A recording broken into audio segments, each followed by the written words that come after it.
Hello, everyone, and welcome to session zero in its own respect. I am Don, and I will be your game master for this season of Curse of Strahd.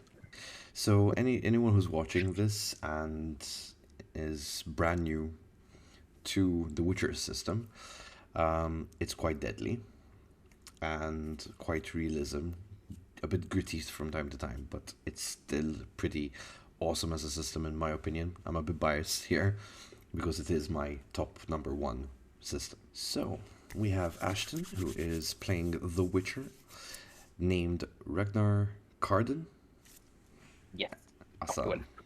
as I said, my name is Ragnar Carduin, also known as the Grizzly. Um, I have a bit of a bear motif going on. So he is quite young for a Witcher, 42 years of age, quite fresh from the trial of the grasses and everything like that. Basically, he's not actually been through much. As I said, he's quite green in terms of a Witcher himself. He's probably done one or two jobs, and they've been on the smaller scale of things, clear out some drowners. There's a Necker infestation down the road there. Yeah, some ghouls have popped up. We've heard weird things in the night, so it's not really too big. I think, funny enough, to date, the biggest job he has taken on was wyvern hunting, and even then, it was because he owed. Well, he didn't owe a favor. His teacher owed a favor. So he had to go cash it in, which led to him fighting a wyvern. So, yeah, like most favors, it always ends up with you over your head. But yeah, so he's just trying to make a name for himself. Technically, he has now as the wyvern hunter. But yeah, like I said, he's come from north. He comes from the north. Was raised by the School of the Bear. That's where he did his training, did his learning, and his trials. Managed to get through them quite averagely. Didn't suck, but he didn't astound. So he got through. He passed. And from what I could see on the handbook, passing's fine. Passing is Yes, pretty much. passing is fine. Sucking sucks massively. But yeah, he's also leaning into the sort of the way he's a big guy, 6'5" sort of height, bit bulky, beard, walks around with the typical the Urson armor with his Urson swords, and a cloak made from bearskin that he hunted by hand hunted, yeah. He tracked it down and killed it with his bare hands. I meant the pun, 1,000%. But yeah, so looks like he's fallen into a group of people that may or may not give him grey hairs, if he hasn't already dyed them grey in love of his amazing mentor, Geralt, the White Wolf, who has taught him two very valuable things when he dropped by. Clean shaven, he doesn't really follow that one, and don't trust magic. He's also broken that one, yeah. It's it's interesting to see how long he's gonna live, to be honest. I know my luck with a lot of rolling. I will happily take hints for a backup character to anyone who watches this video. With me, I have Benji, who is playing as the elfin mage, Afion. Hello. And we have Carlo, who is a human man at arms, known as uh, Brynmore. Is that how you pronounce it? It's Bryn Mawr, yeah. Okay. So, do you want to introduce your characters a bit? Right. I am Bryn Mawr Vartaliesin. I am a former Nilfgaardian noble from the land of Macht. Unfortunately, I had to flee my homeland as I was wrongly accused of my family's death, probably by a rival Duchess. And now I have to find a way to clear my name while at the meantime keeping my head above water. I'm a 44-year-old male, and I hope I manage to see my 50s with this group. So, Afion is elven mage. She is quite adept with magic. Has been around for quite a while. I'd describe her as rebellious. She has particular affectation for furs. She loves furs. Any kind of she just she goes nuts. She just loses it. She's so something that she something that drives her is the feeling of vengeance. Really, I mean, she's been through it all. She's been through an addiction. She's been through some, rather questionable tutoring methods for magic. I mean, even an encounter with some ooh, interesting otherworldly beings. But hey, she's a mage, and she is damn good at it. Celine, who will be It's playing terrifying. the dwarven criminal, I believe, yes? Yes. Rulu Grordak, as represented by the picture here.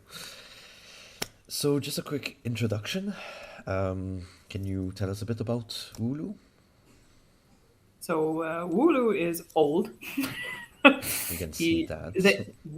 No one can actually tell what Wooloo's gender is just because of how dwarves are. So just for fun, Wooloo never discloses it because he likes to mess with people. Thus, means they can always keep their identity pretty hidden for thievery. Wooloo is 116 years old. He was possessed and went through a spout of madness. Luckily, she was saved by comrades, which got drawn into the mix by their old acquaintance, Afian.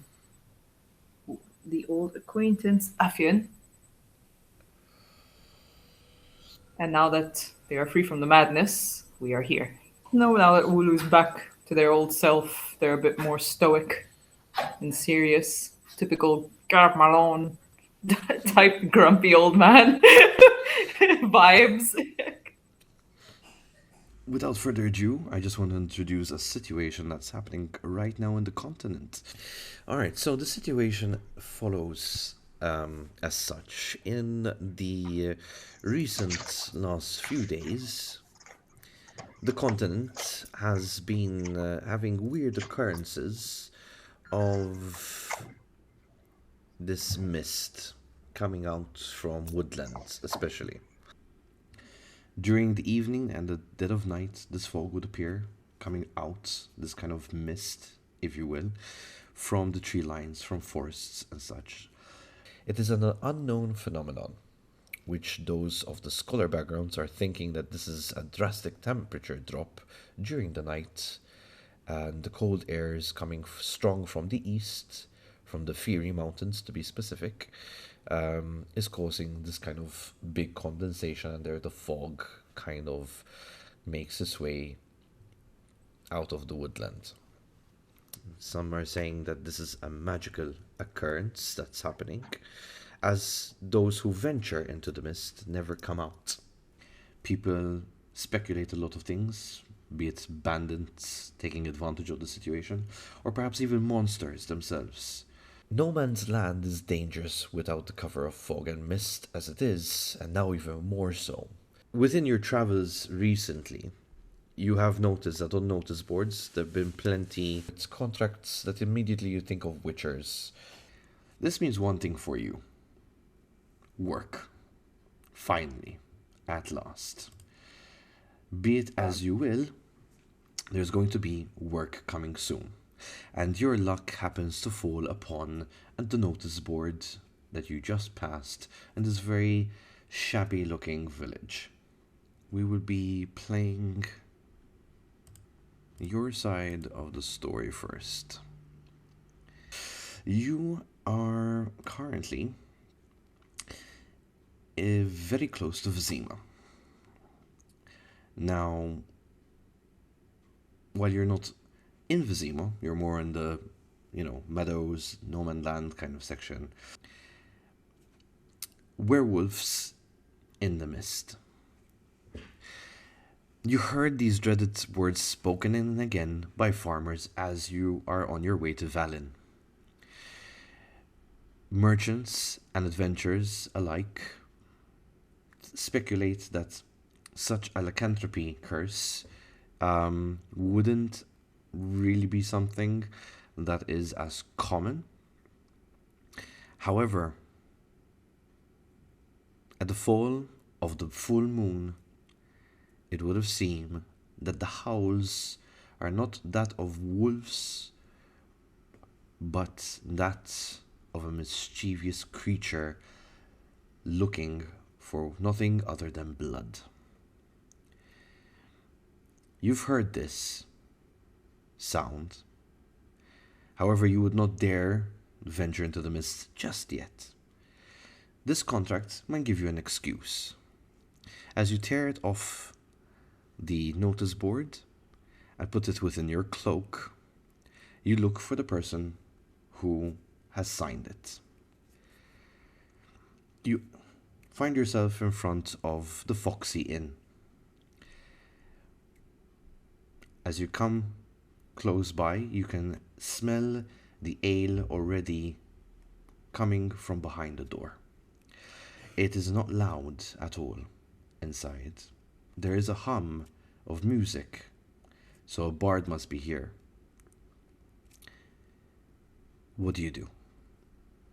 I take a breath, stretch, steel self. I hold the doorknob, and just before I open the door, I go.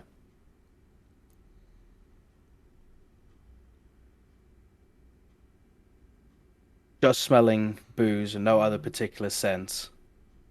I calm a little bit and I walk in to be greeted by the busy bar, I'm assuming. I'd stand around, I'd look around, gauge the reaction to me entering, and clear my throat, and ask for the person who wrote the contract.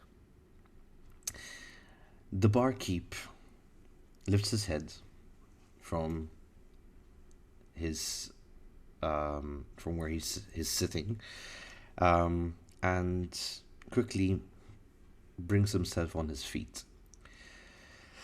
You notice that the inn is quite empty. Apart from the innkeeper and the bard himself, perhaps 3 other patrons are here. The spirits seem dull and down. Even the music, now that you've actually managed to pick on it, is one of a solemn sound. The barkeep comes over and he says, I am the one who wrote it. It'll be me son.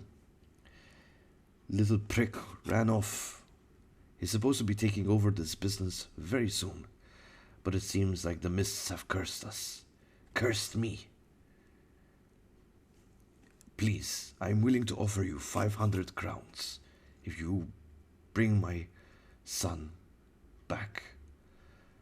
He takes a moment and you can see the dread in his eyes as he says, dead or alive.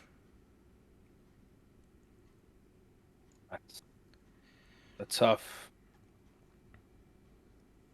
tough question to ask for a father. I just have a few questions of my own before I take or leave the job. First of all, why would he have run off into the mists? Do you know? The last is at his best, in his early 20s. I've lost count, to be honest, compared to his sisters. He is the youngest. He's quite foolish. He's influenced by his friends, you see, and they must have dared him, if I heard them correctly, to go into the mists and come back after an hour. But as the hour passed, and no sign of him, by the second hour, they grew weary, and by the third, they came here and told me of his doing. They did not admit that they are the ones who challenged him, but that is my suspicion. They only said that he's been gone into the wood line for the last 3 hours of that night. Legend is starting to become folk tale here that a werewolf was roaming those woodlands before the mists. And my only fear is that he might have ran into him, for that night was a full moon too.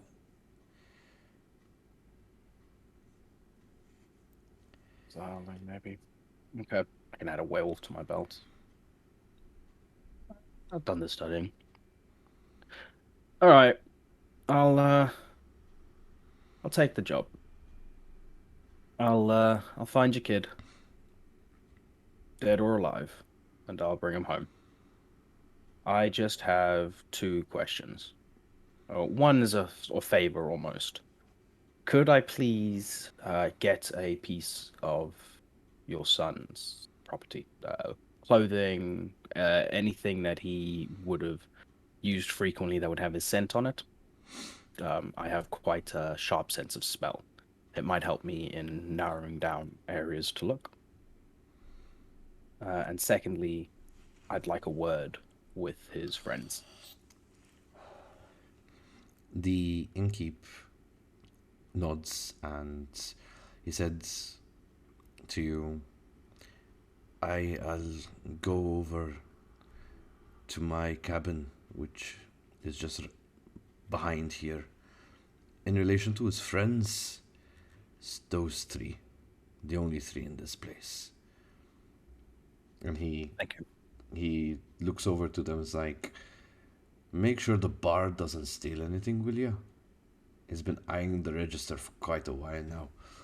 As he exits, you notice the bard, who is still playing his little lute, kind of gives him a look like, what are you on about, you know? Like, and the other 3 that are kind of just sitting there, pretty bored with themselves, look up and go like, sure, and wave him goodbye, until like one of them stretches out his arms and is like, right.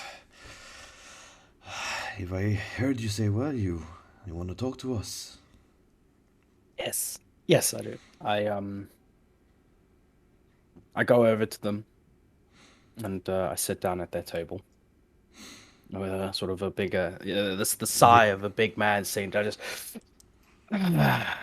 You can see that they're all in their early 20s, maybe even late teens, perhaps. They all kind of straighten up, a bit uncomfortable with you sitting at the table. They don't really make any eye contact. They're pretty much looking at your armor and whatever weaponry you might be showing off in. Yeah, so the twin swords, they're ready for access. Yeah, so they're I sit down, I pull out my hunting knife, quite a substantially big, and I pull out an apple. okay. Pull out my hunting knife. Here comes the props, everyone.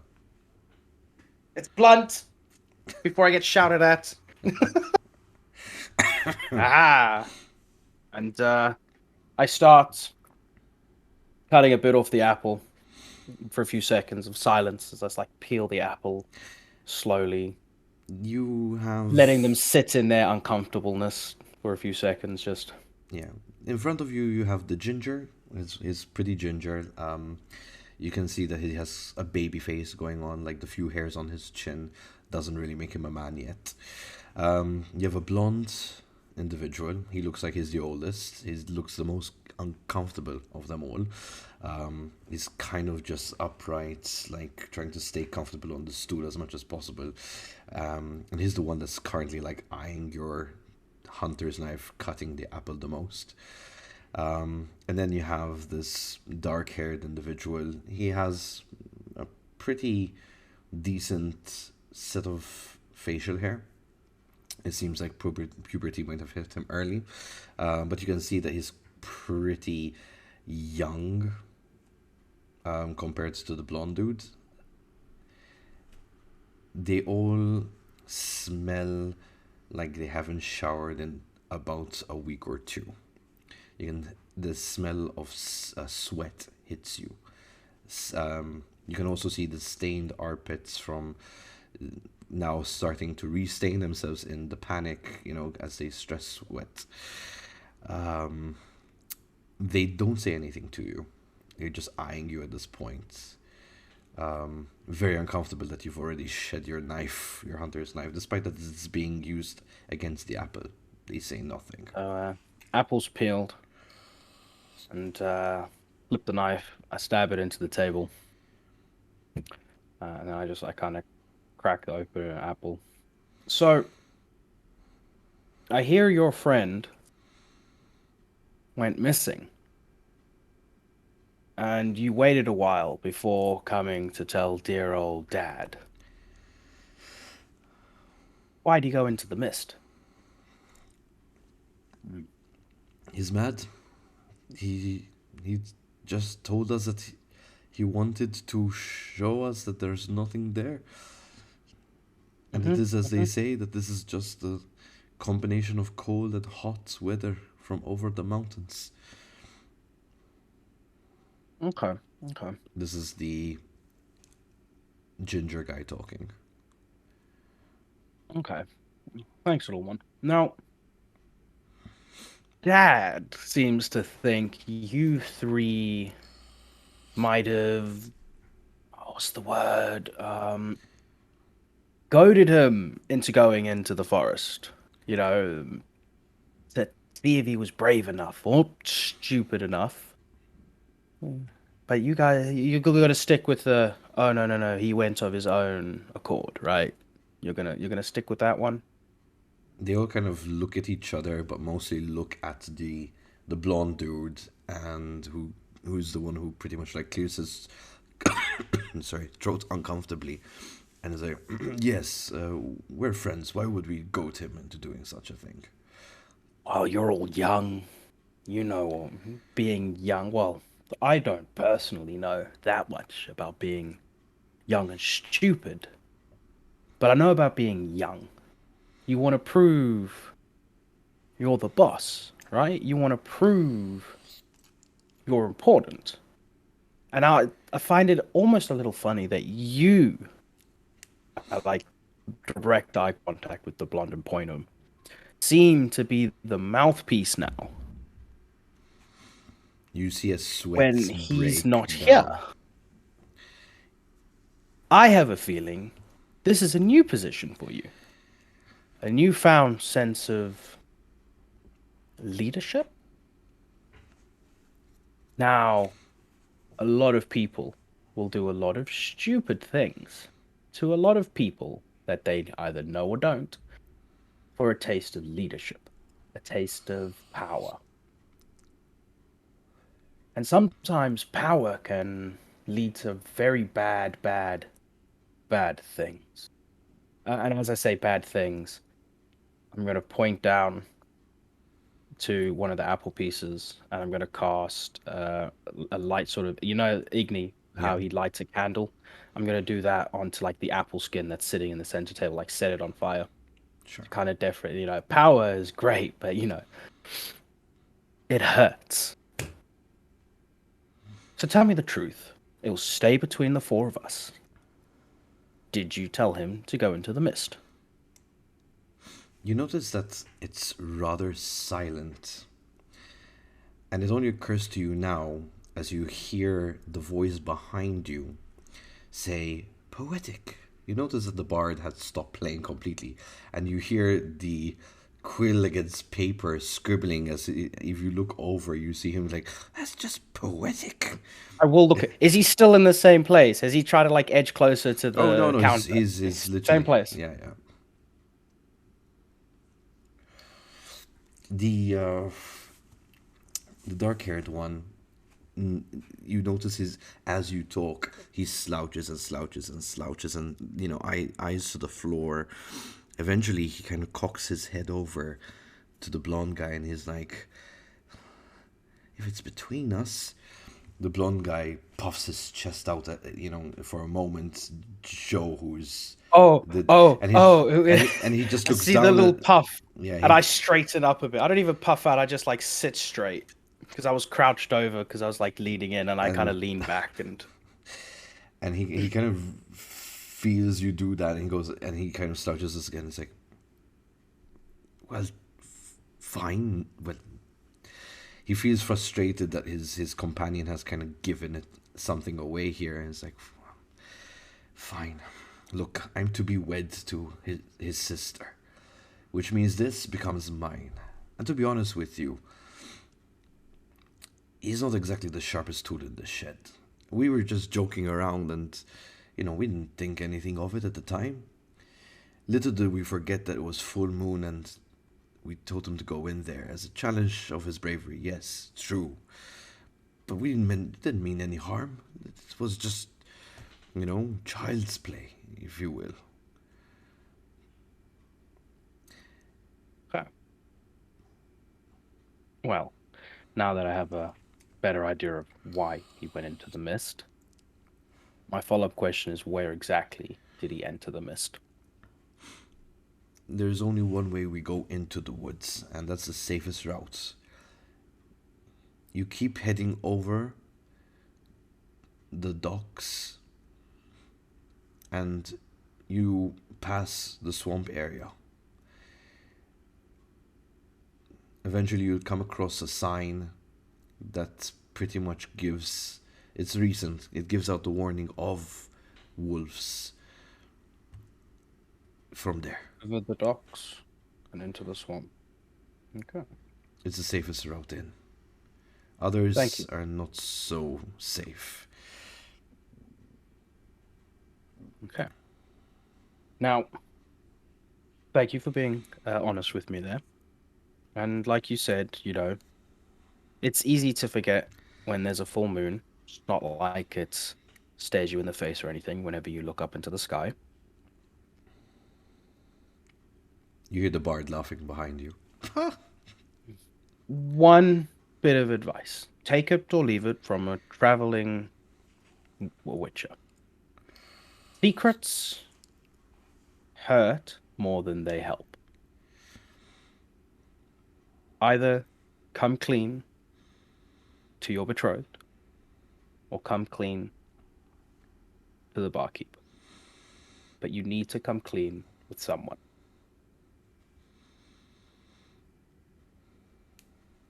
Barkeep already seems to suspect that this was the case, that you were all being idiots. You hear the door open, and you see the barkeep come in, and they all kind of feel more uncomfortable going with you saying this stuff. It's just like, think on that. I grab the knife, sheath it again. Ooh. Like, kind of give I stabbed and rub, see if I could like push any splinters away. So yeah, think on that. I'll get up and I'll go over to the barkeep. He meets you halfway through the place, and he hands you over one of his son's tunics. He says, the smelliest one I could find, to be honest. I think the wife forgot to wash this one. He looks over to the three lads, is like, did they give up anything? Well, I know where to look. And I've got a better understanding of why I'm looking. I'd give them 2 drinks, time, and then start a conversation. You might find some clarity. I kind of hold the tunic. Oh, wow, yeah. No, it's been a while. So thank you. I will be back. hopefully with your son alive. I'll walk past the bard, and I'll lean in and go, "You didn't hear anything? That conversation is between the four of us."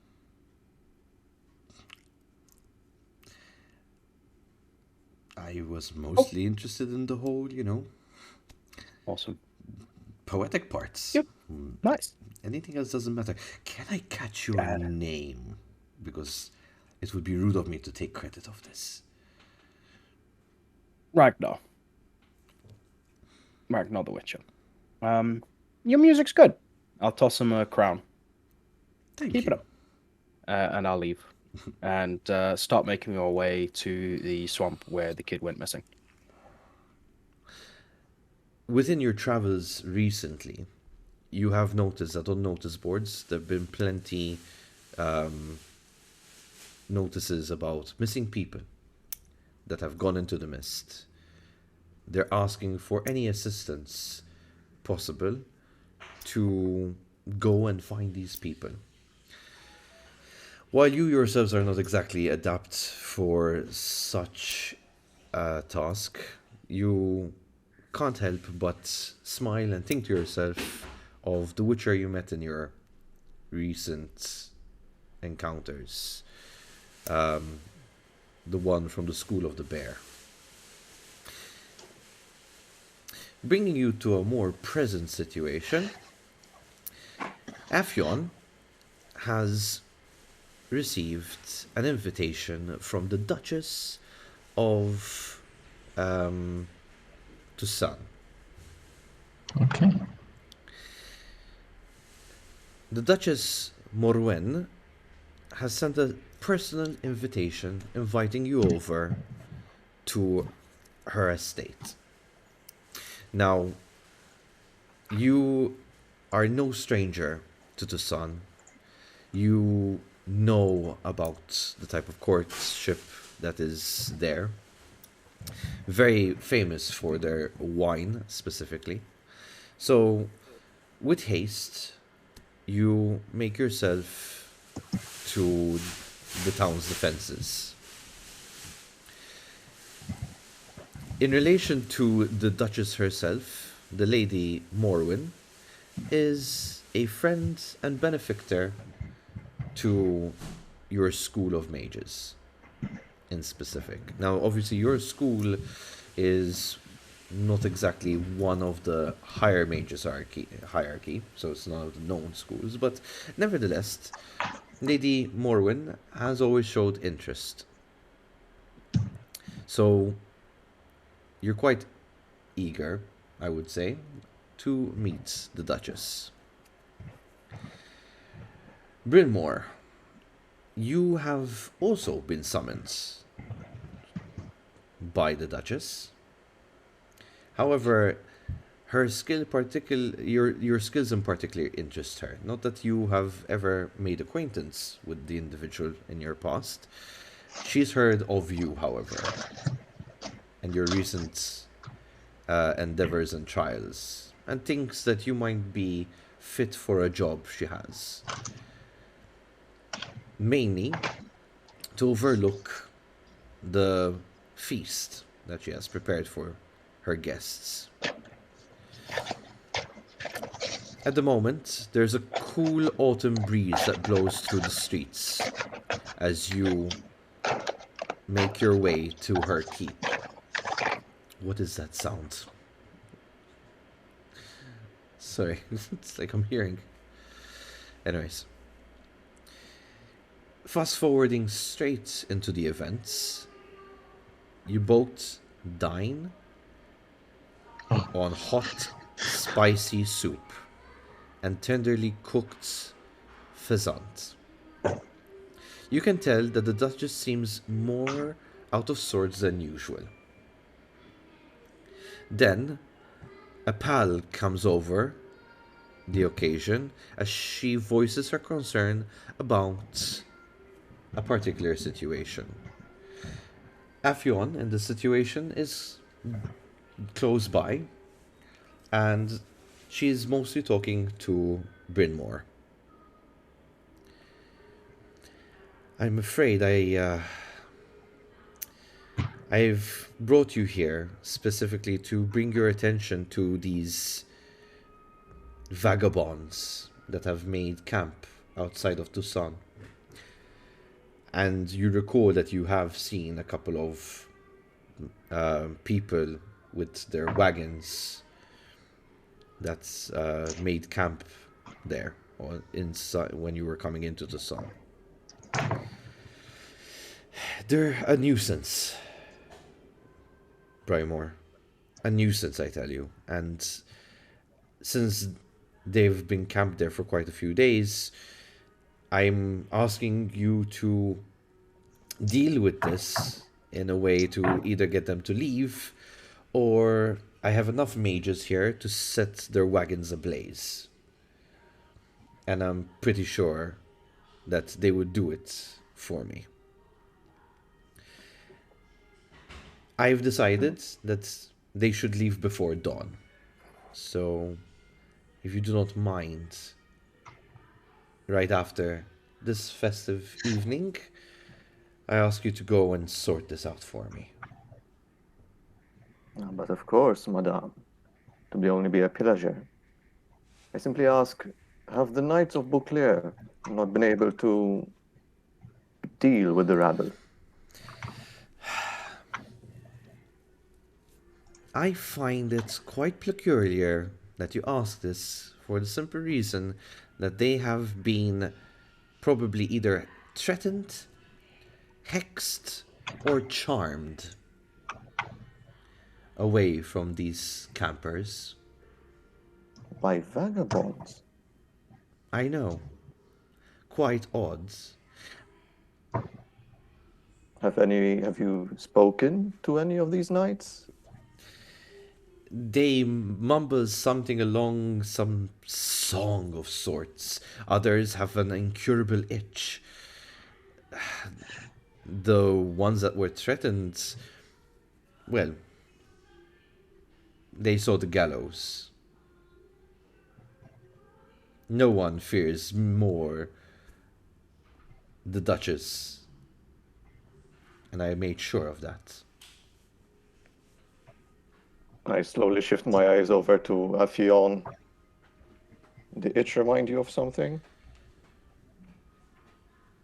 I don't know what you're talking about. I'll see if I'll be able to deal with it. May I speak to any of the knights who have been vexed or have had Plagued some with sort an of itch. Sure. The ones plagued with the itch are currently in our, well, our hospitalized quarters.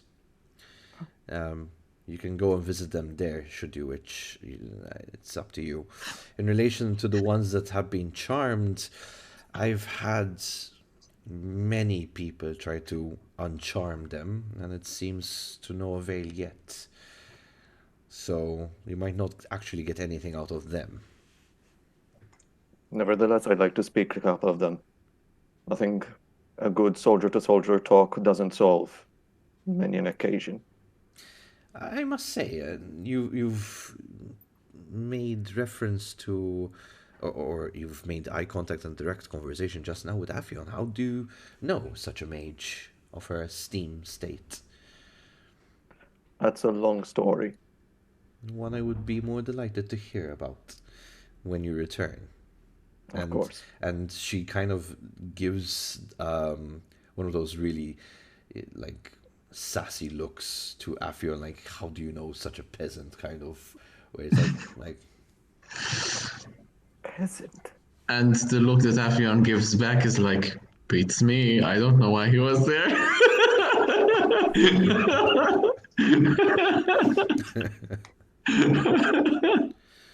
At this point, I'm a fugitive from my own lands, so like, fair enough, peasant. Peasant. Former noble of Nilfgaard, you should know who I am.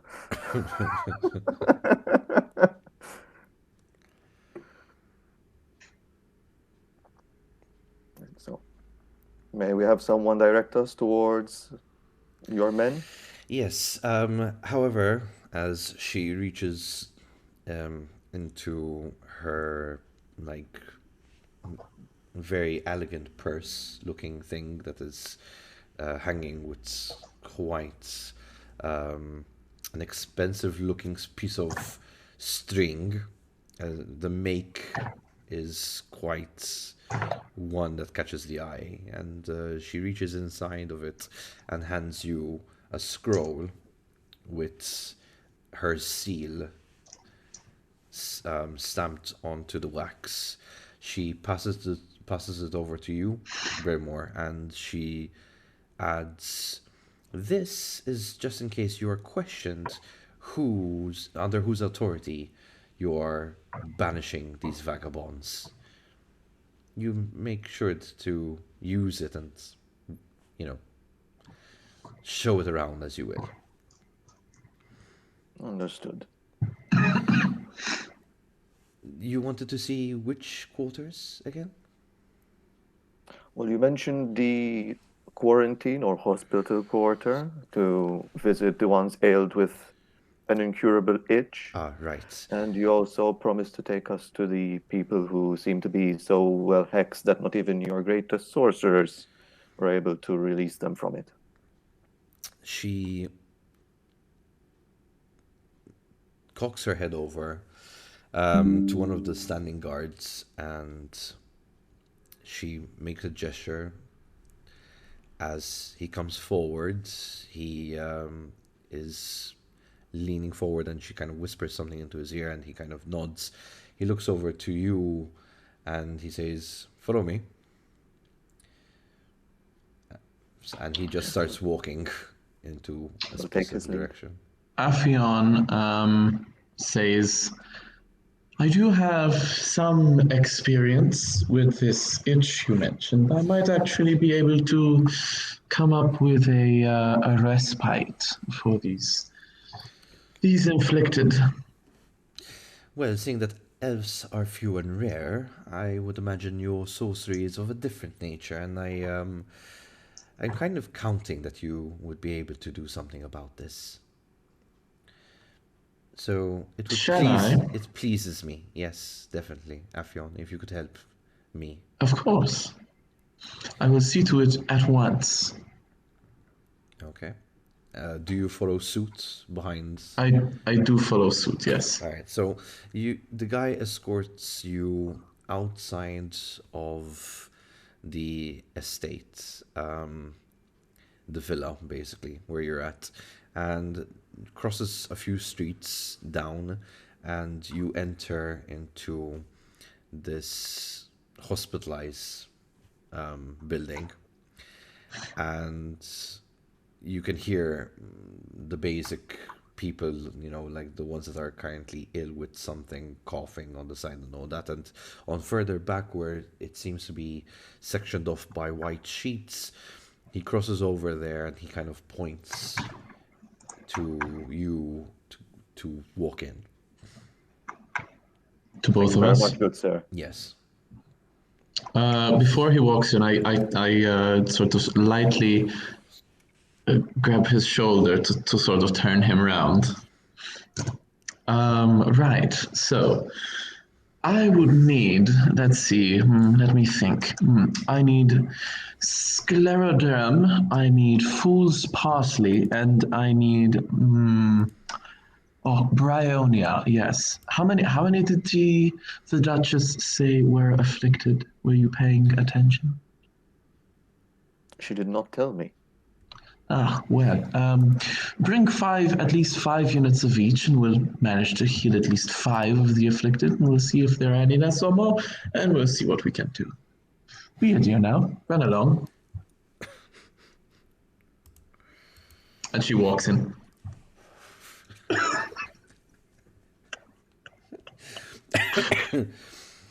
I look over to the guy who actually took us to the room, and I said, "Would you please just fetch the items she's asked for.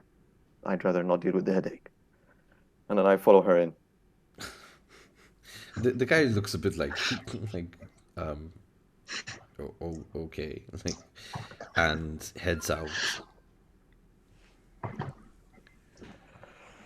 All right, so you see there are 6 beds. Oh, And should have asked for 6 units. I guess one remains afflicted. and you can see that basically these 6 individuals are kind of, twitching in their own beds, scratching themselves. You can, in the light of the candle, as it is dark now, you can see that there's this ever growing.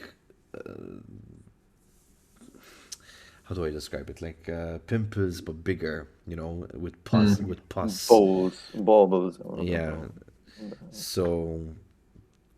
And they're constantly itching and moaning, and and one of them actually, you kind of hear one of them just groan in pain, and as you kind of look, as it brings it to your attention, you realize that he actually scratched open one of them, and you see the pus coming out, and it's a horrible scene, really, really horrible, like something really badly afflicted these guys. Oh, worse than I thought. This looks like the plague. What are you doing here? I thought I sent you to get my items. I send the chauffeur. You sent that imbecile? I wanted to see what was going on. Oh, well, what good are you going to do?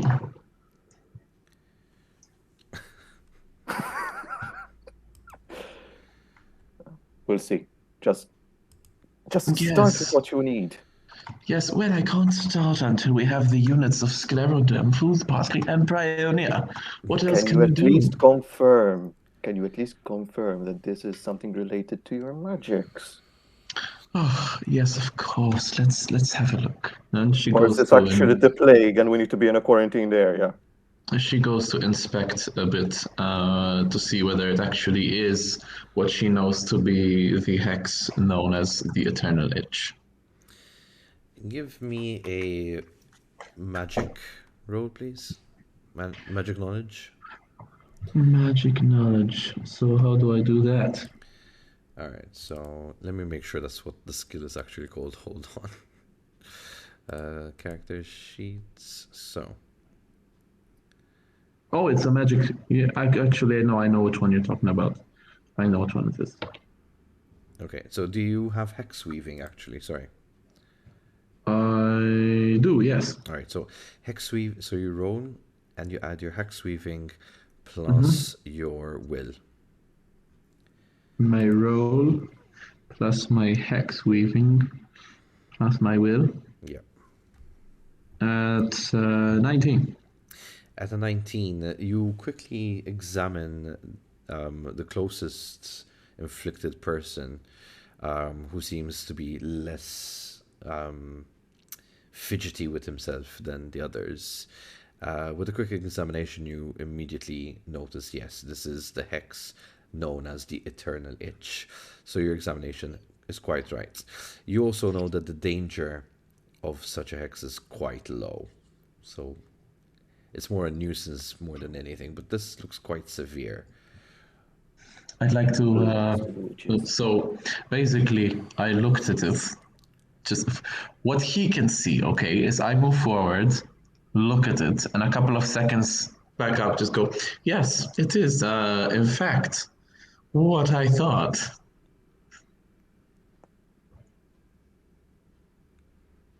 You didn't even examine him properly. Of course I did. I used magic. That's how it works. Of course. Of course. Right.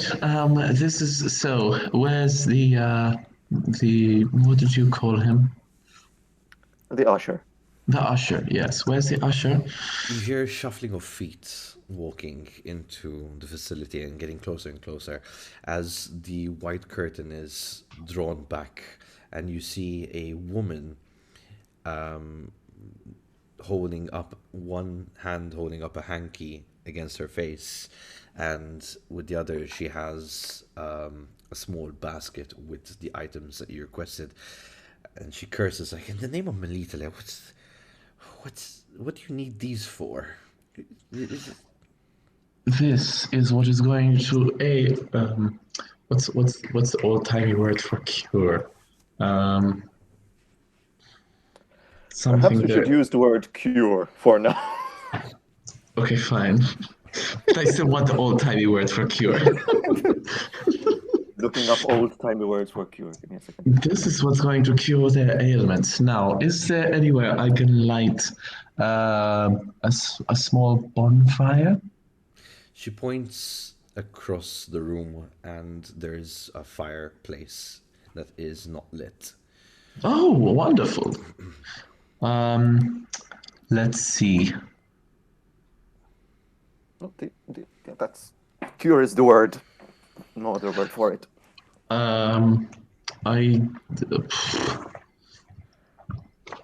Right. So, yes. Well, Avian is going to look at the afflicted. She's going to take the basket from the person. She puts the basket in the center of the room, and she tells all of them, "Right, grab." Well, five of you, unfortunately. I was not aware there were six. Five of you, please pick up exactly 1 unit of scleroderm, 1 unit of food's parsley, 1 unit of bryonia, and just wrap them up together. You need to give me a... Tell me, boss. So,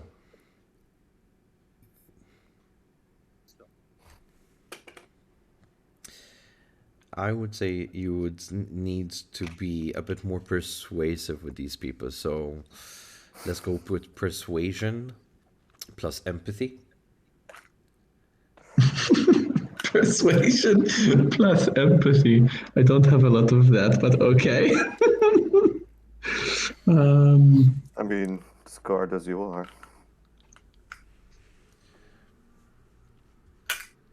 Where is under which thing is oh, there it is. Okay.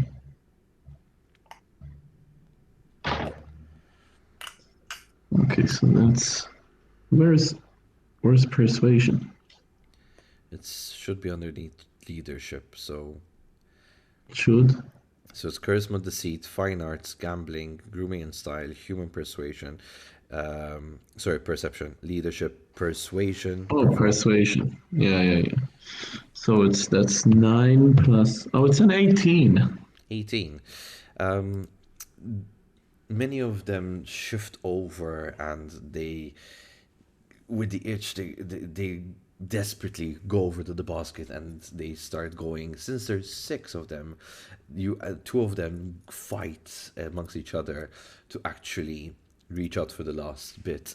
It gets a bit weird and ugly because one of them actually smacks the other one onto like a full-on pus scab, and the other one kind of rolls down as he grabs the last bit and runs over to his bed, and the other one's on the floor and he's like in pain but at the same time itching the other side. So there's that commotion going on. The nurse quickly moves over and picks the guy up slowly and walks him to his bed as he Yes, nurse. We do actually need 1 more unit of all 3 for this poor fellow. I can see that. Bear with me, I'll be right with you. Thank you. Now, she casts in the room before I just use magic just like that. Is there anywhere that anything I can use in the room to light the fire? or no? Perchance, is the floor made out of wood? So the floor is not made out of wood. Oh, thank God. It's it's mostly cobblestone. You do have the fire pits where the fireplace is, right? So that you can light a lit should you wish. I don't know if that answers your question. I mean, my question is there something I can use to light it, or do I have to shoot a fireball at it? It's basically what I'm asking. I've got flint and steel, if that's okay. Okay. So I guess in the turmoil, he sees me wondering how to light it before, you know. Before you Yes, set the building on fire. he sees me like preparing to cast, and I guess he says, "I have flint and steel, whatever." Yes, go ahead, flint and steel. It is the old-fashioned way. At least I don't use any energy. Let's go. All right, so roll me a. Wilderness survival, I guess. No, it will have to be a crafting roll. So crafting plus craft skill and your roll.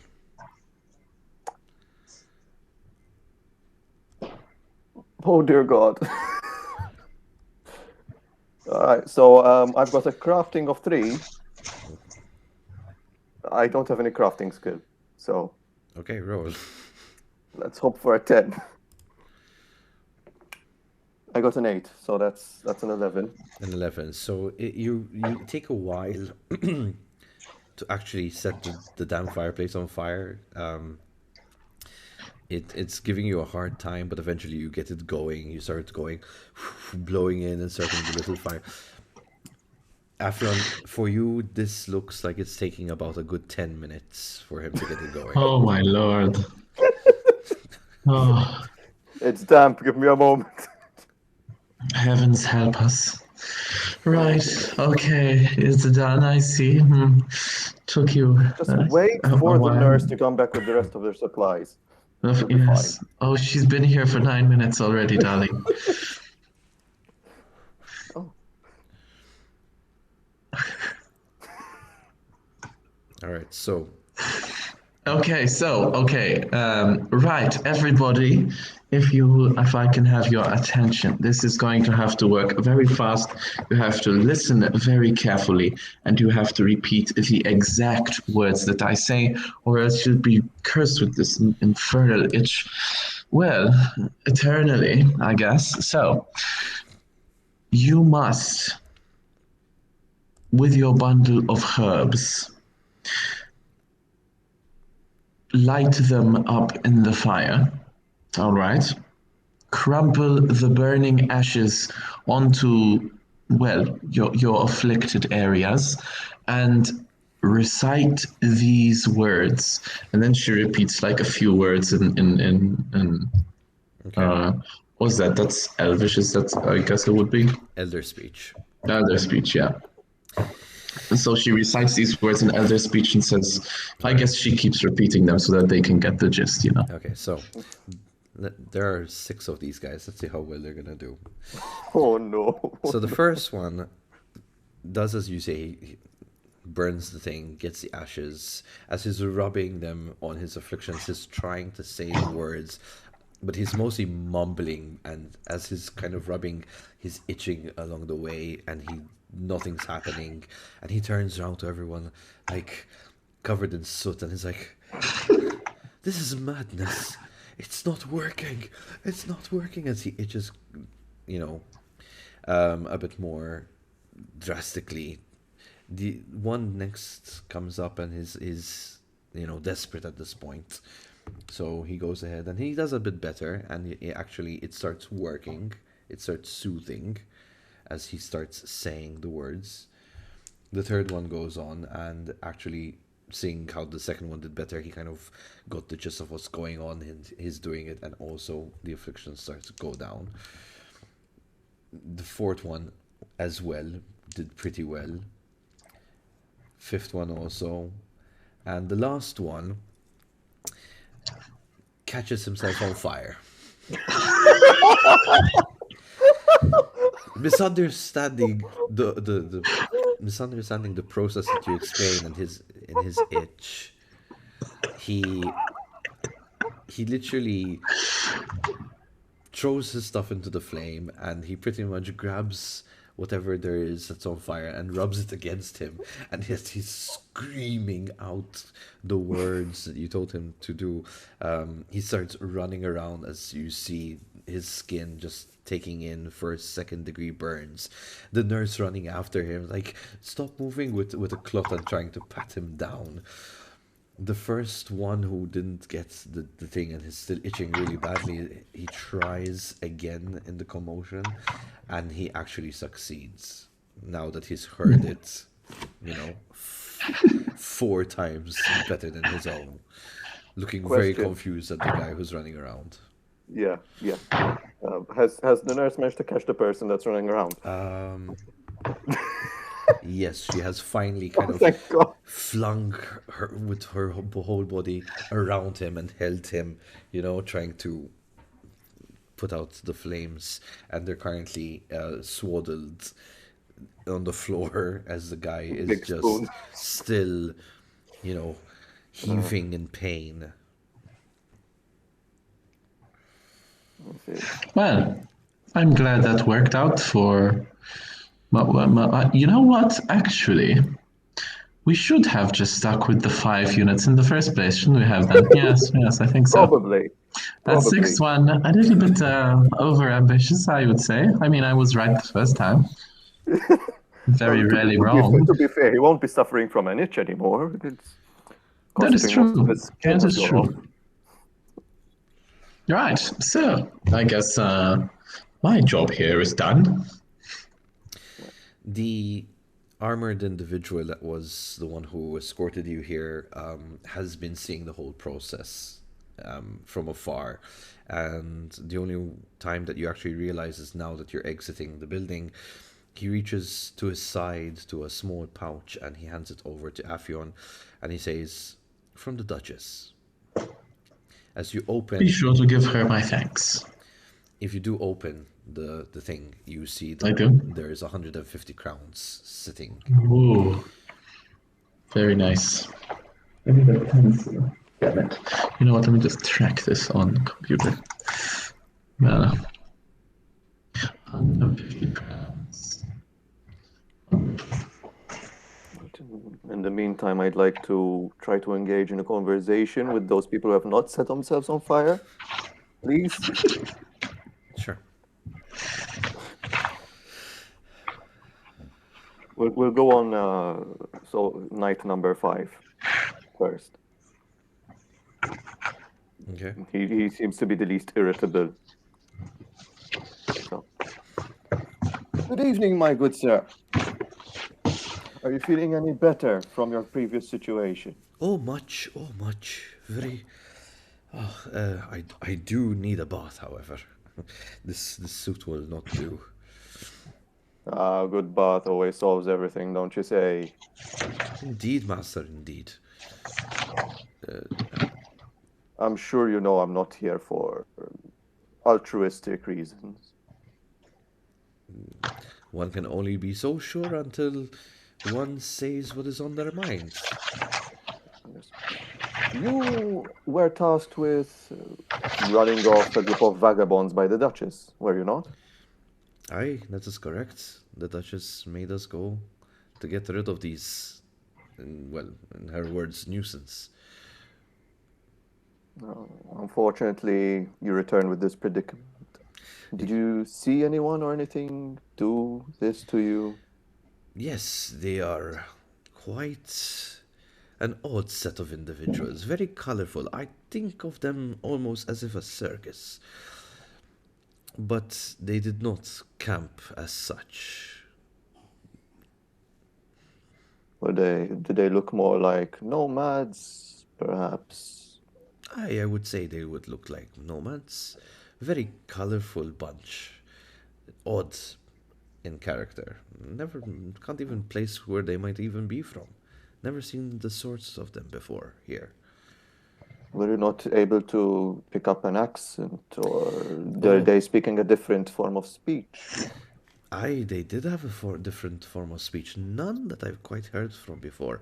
At first, I thought they might actually be from the north. What was it called? Povis, perhaps. But no, it's not really that once you listen to it well. And were they all human? Aye, all of them human. No elves, no dwarfs. None of the fey Oh. kind, no. I see. Afion, Yes.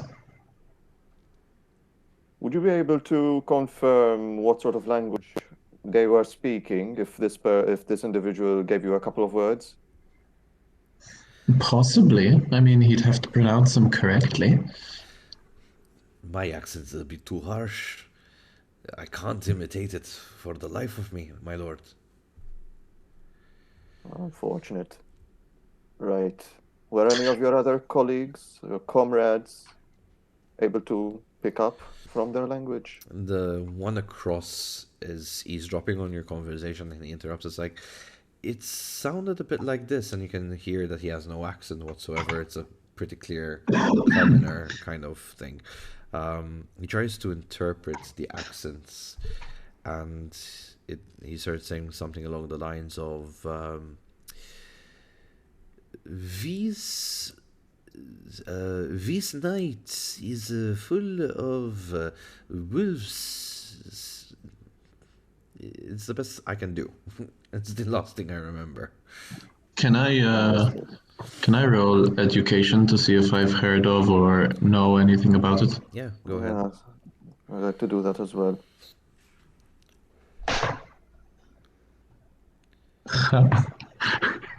I rolled a 1. Can I roll deduction? Does that mean I roll again? You roll again, and you I do. negate the amount from your overall. Yeah, so that's a 7 I rolled just now. So -7 to how? I just add education and intelligence. Mm-hmm. -7.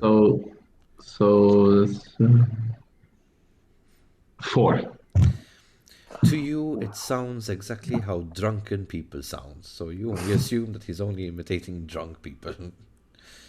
May I roll deduction to see if I can collect something considering my travels and my diplomatic background? Sure, go ahead. All right, give me a 0, give me a 10, give me a 10, give me a 10, give me a 10. 10. I guess you roll again, don't you? Give me a second. So deduction is a base 3 plus 6. That's 9 plus 10, 19. Roll again. 4. That's 23.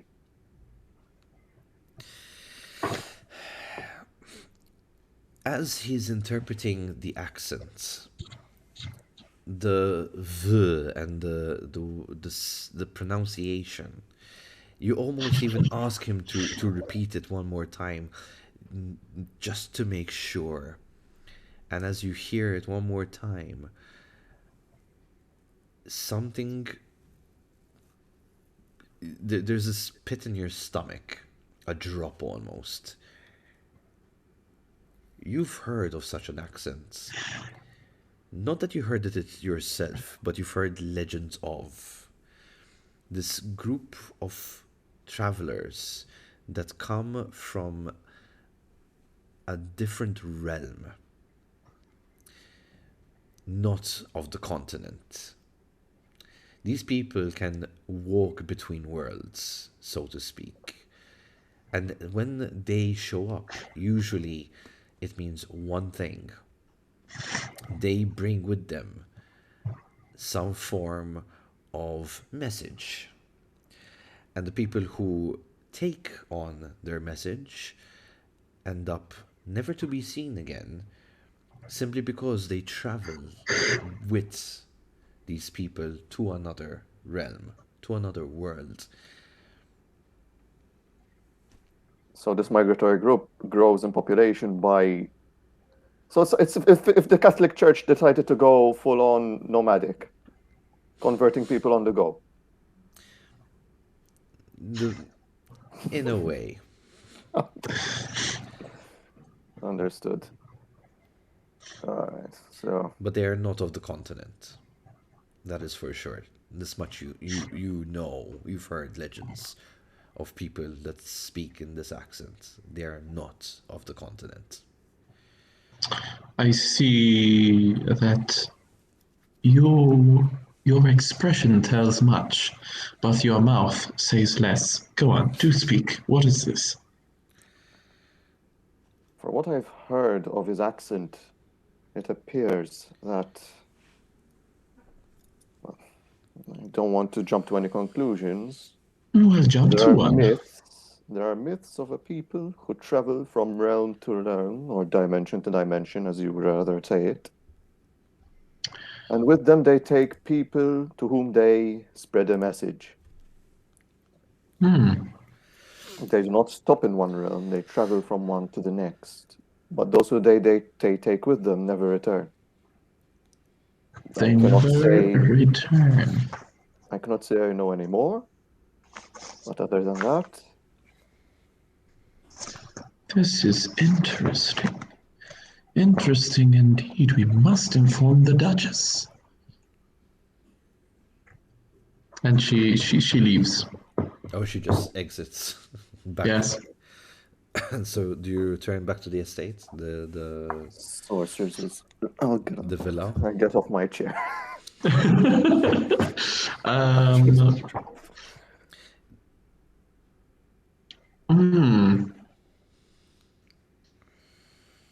She is on her way to the villa, but she is looking for someone who could take the message to the Duchess so that she can get a head start on the place without what's his name knowing. You still have the What's guards. his name? You have the escort with you. Oh wait, oh come on. Okay, so I can tell the escort that he can tell the Duchess, and I'm going to go and well, I don't tell him that I'm going to go investigate, but I Yeah, tell I'm him not that he letting you out must. of my sight, you troublemaker. No way. No way, Jose.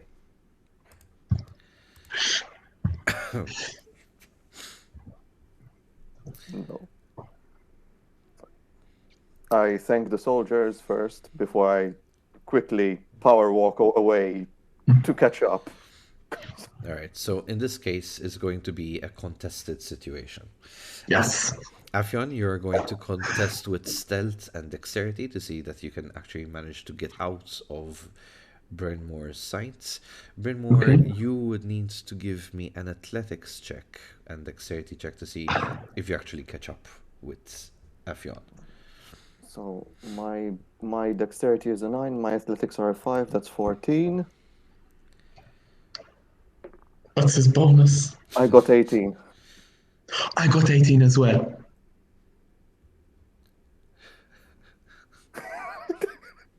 Reroll. Way. Ooh.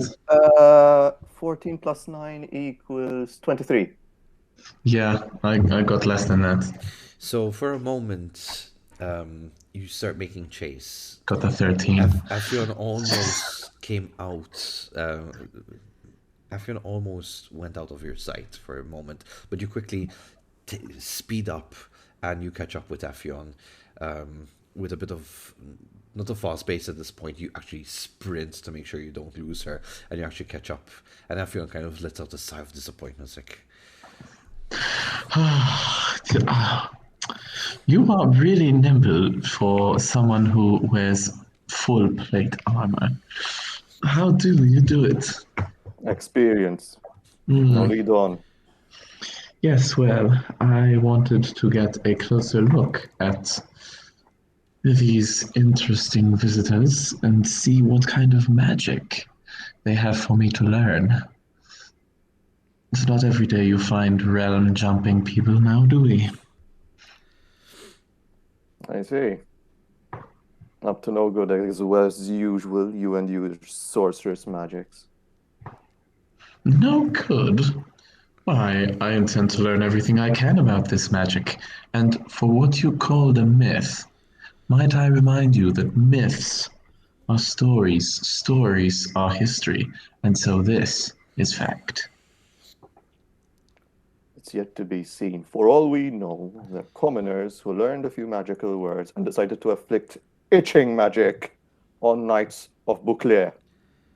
Now, As on our he way. as he says that, she pauses. Like I assume he's walking fast to keep up with her. She just pauses and turns to him. So I guess it's an abrupt whatever. And she says, "You know that itch is much easier to inflict than it is to cure."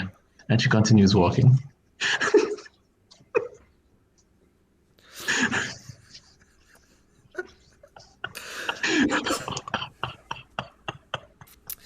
So as you Mark, keep I'm away. walking further out, I pity Ragnar. as you leave this, as you leave the heart of the sun, you come to the outskirts parts, onto the roads, which is pretty much covered with bush and tree line on either side. You find yourself in Verden, which is kind of middle west of the continent. You find yourself specifically in the north of Verden at Kerek. Inside of Kerek, you find yourself in a tavern. You find yourself wanting for some form of adventure again. At least you have this gut feeling you want to.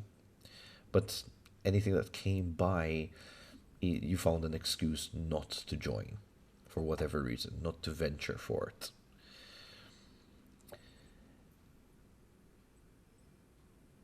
You are in the late evening in another dull tavern, in another dull town, and you are a nameless individual in this province. It is but another span of time between these challenges of true adventuring that is starting to happen thanks to the fog. Outside the tavern, tonight the fog lies over the town this evening. The damp, cobbled pavement glistens as the lights of the street's lanterns dance across the slick stones. The fog chills the bones and shivers the soul for anyone outside. Yet, inside this tavern walls, the food is hearty, and the ale is warm and frothy. There's a fire ablaze in the heart, and the tavern is alive and with tumbling voices of country folk. Suddenly, the tavern door swings open, and a hush falls over the room. Framed with a lamplit fog, a form strides through the doorway. He is a human. He looks heavy, and the booted footfalls and the jingle of coin shatters the silence. His brightly colored outfit and drapes in loose folds are about him, and his hat hangs askew, hiding his eyes in the shadows. Without hesitation, he walks up to your table and stands proudly in a wide stance and folded arms. I have been sent to you to deliver this message, to come to my master's aid at first light. It is not advisable to travel in the woods at night. He pulls from his tunic a sealed letter and addresses to all of you in the room. However, you know he's talking to you. This mannerism is a bit strange. Take the west road from here, some 5 hours' march, down into the woods. There you will find my master. And he hands you he kind of slams down the letter in front of you. He goes over to the bar. Fill the glasses for one and all. Their throats are obviously parched. And he drops the heavy gold onto the bar. With that, he turns and he leaves. The babbling of the tavern voices resume, although somewhat subdued. The letter is lying before you, sealed in the shape of a crest that you do not recognize. What Wulu. does the crest look like? It has a let me try to find maybe a picture for you. Bear with me a moment.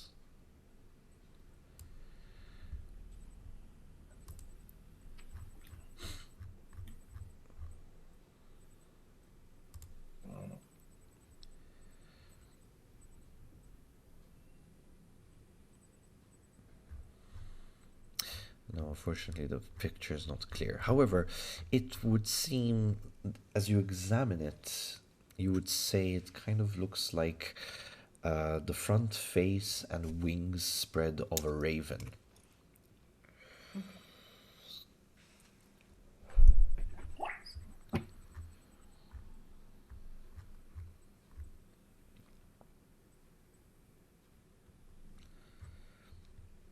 Is anyone paying attention to me?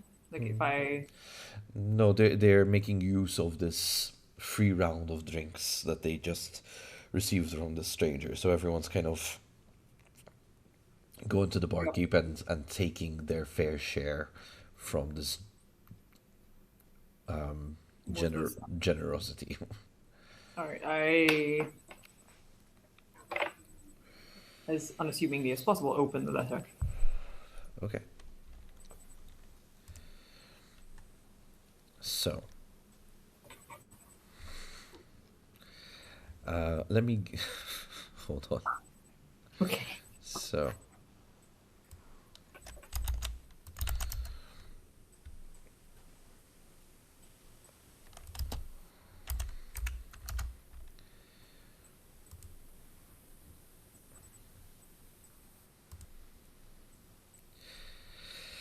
alrighty. So, no, you got to be kidding me.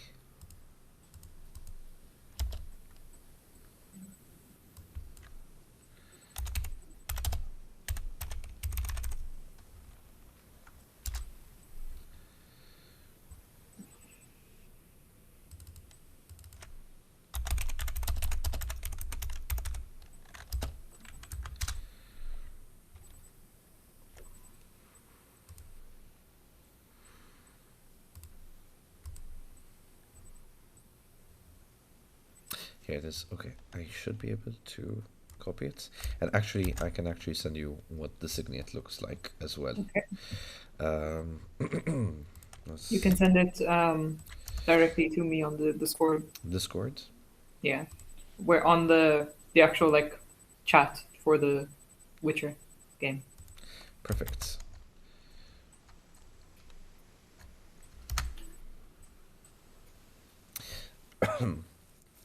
So you open the letter and it reads, Hail thee of might and valor. I, a lowly servant of Barovia, send honor to thee. We plead for thy so desperately needed assistance.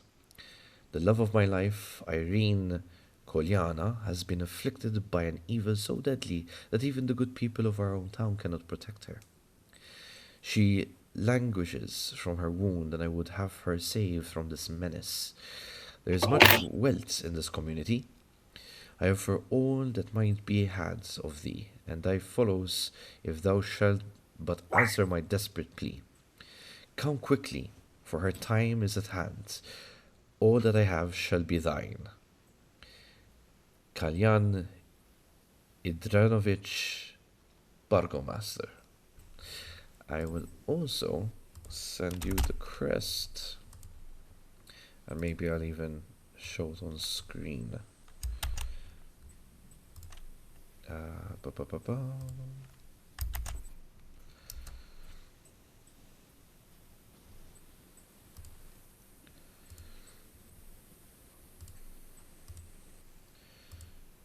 Okay, so that's what it reads. Anything you would like to do in the meantime? Or Oh, whoa. That is cool.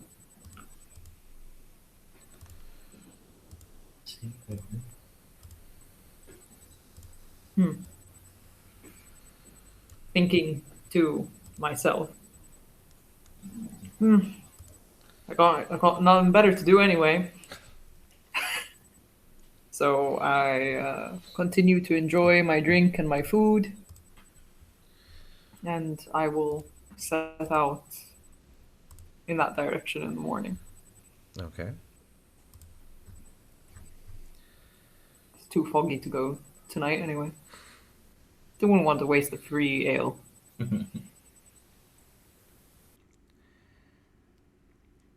You head out, and the night is upon you. As you approach the beginning of the line of the forest, you can see the mists already kind of taking hold behind them. There's no dampness, no coldness coming from the woods as you take a moment to feel. You would say that perhaps the swamp beneath you is actually emitting more cold than the mist coming out from the wood line.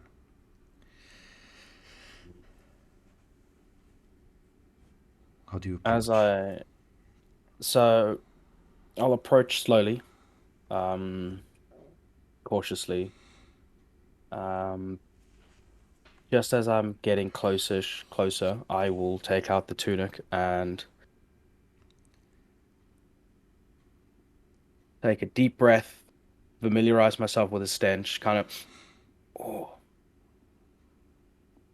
wow, that's a unripe kid. Hook it back onto the belt, take a deep breath again, and see if I can pick up any trace of the missing kid. But also, I'll hold my talisman, my witch's talisman. Does it vibrate? Where Does you it pick up eddies? where you stand? No, where you stand at the moment, nothing is being picked up by it. And yeah, so I'll just sort of take a few breaths, try to pick up the guy's scent if I can. Okay. So, can you kindly give me a wilderness survival check, please? I can. Okay, so just to refamiliarize myself, it's what I roll plus the number here, Plus and where that's the it's total. driven from, unless you already put them together. Awesome. And wilderness survival is an intelligence, so it's that one plus that number plus this number. Let's go. Okay. 7 plus 6 gives me a 13 plus my 10, 23. 23. As you inhale the air, just to pick up maybe a whiff or a scent of what you already inhaled from the tunic, you do feel like there's a trail that can lead you. It's not fresh, it's pretty much caught in the damp air. There is another sense that captures your senses. Something close to what you would describe as a wet dog. This scent is a bit stronger than the one that you're after.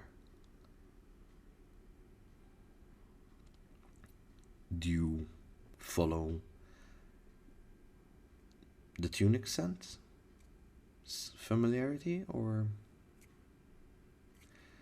do you want to investigate this wet dog situation too? Talk of werewolves have got me thinking. Right. Is there a signpost or like a tree or anything that kind of sticks out where I'm near, or So as the three gentlemen that you spoke to earlier, a warning sign is there? the warning sign is there, which All right, reads cool. in common, beware wolves 200 meters. All right, cool. I'll take note that I'm at that's the sign that I was starting off at. And I will follow the trail of the wet dog. Moving with purpose. So trying to not cause too much disturbance, but also trying to with a sort of steady pace, Okay. knowing that I don't want to lose this trail. So yeah, I'll follow it. And I'll have my hand by my shoulder, ready to grab either my sword, my silver, or my steel sword, depending on whatever decides to jump out of the mist at me. What seems to catch your attention as you slowly make your way into the wood line, the mist starts becoming thicker. You haven't actually moved perhaps more than 5 trees away, and the mist surrounds you. You can barely make out what is ahead of you more than a hand away at this point. It is just you and your sense of smell that is guiding you at this point, avoiding maybe a tree or two that just happens to come out of the mists as you walk on. You do notice that the entanglement of both the tunic scent and the wet wolf are kind of intertwined as you go further and further in. You've not lost one scent or the other. You are deep within the woodline at this point. You've passed maybe 30 trees or so when something catches your hearing senses. A growl. Not one that is there to intimidate, but more on the lines of letting itself be known as it can hear something approach. That kind of growl, the one that goes something along the lines of Okay. I'll slow. Um,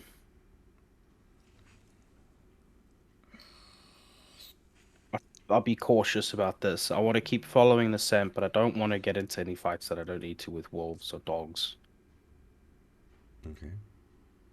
So I think I'll kind of in a calm, low. It's okay. Nothing to worry about. Just walking past. It's fine. It's fine. In the general direction of kind of where I heard the growl from. Okay. Um, As you look in that general direction, you do realize there is something glowing there. Flickering almost. This green light within the mists. The growl just makes a quick whimper almost. so As you hear like a ruffling of branches approach it. And then the whimpering becomes like the crying wolf in pain.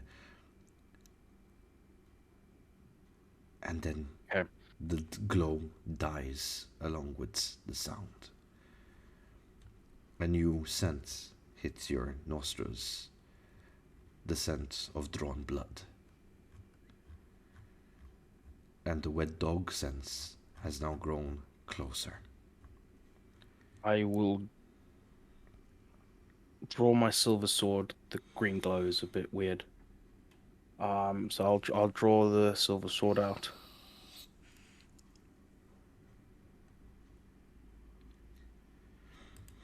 Okay. And I will deliberately, slowly this time, trying not to make noise. Get closer to where I saw the glowing light, and where I heard, and where I could smell the fresh blood, and where I heard the yelping and the crying coming from.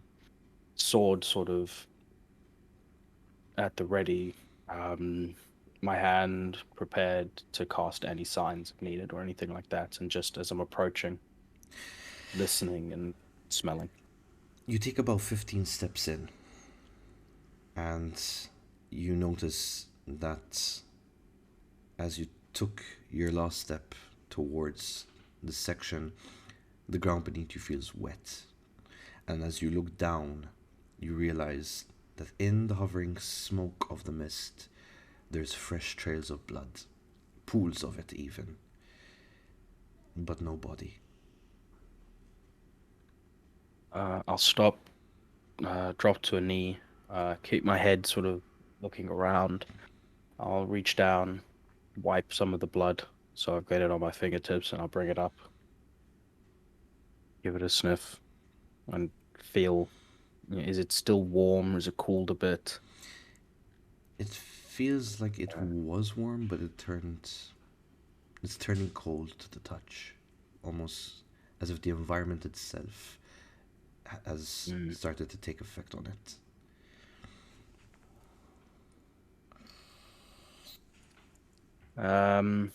Okay. I'll look down, try to get an idea of, because you said there's pools of blood. Does it look like a body's been dragged away, or does it look like a body's just vanished? Due to the fact that you can't really see that far, the few pools of blood, if you follow, there's no dragging body, it seems. It's just like splatters. And as you make your way slowly and cautiously towards them, they vanish completely.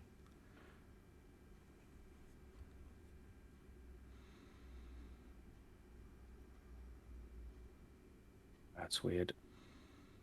Am I getting any reaction from my The medallion. my Italian? Yeah. The medallion is not reacting to anything at this point. No magic. I take a few steps back, and I can still see the pools, the bits of blood I was following. I take a few steps forward, and then it suddenly vanishes. I'll look around the area. I'll try and see if the ground feels different. Maybe it's like kind of like the huntsman spider thing. Like there's a trap door almost, or like any trees or anything that the blood might have been, the body or the thing might have gone up. Just try and get an idea of my surroundings as much as possible in this thick fog. Give me a deduction check. Yes, sirree. Stay on the table, please. So that is a total of 20. You feel something odd, and you feel almost like a panic in your chest for a moment. Something doesn't feel right. No magic. Pools of blood that were there are vanished, and now even the tree line, it's as if different trees have been installed instead of the ones that were here just moments ago. Oh, okay, that's creepy. Trees are different. Oh, okay.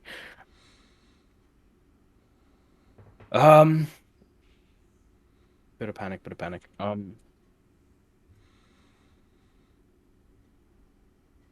Think. Go step by step. Okay.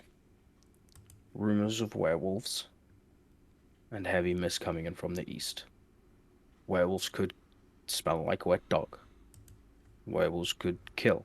But the thing that died sounded like a wolf. Something attacked a wolf and left when there was a glowing light. Werewolves don't glow. So the rumors of a werewolf might not be true. They might be out.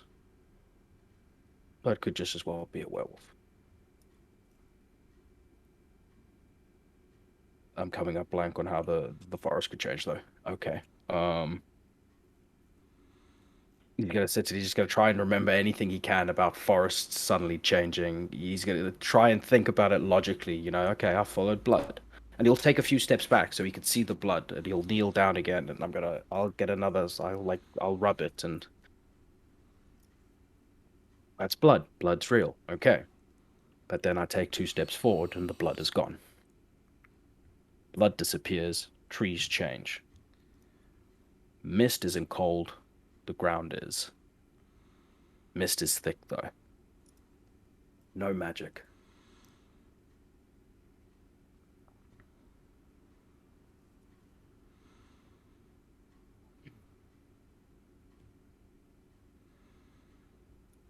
I'm an idiot.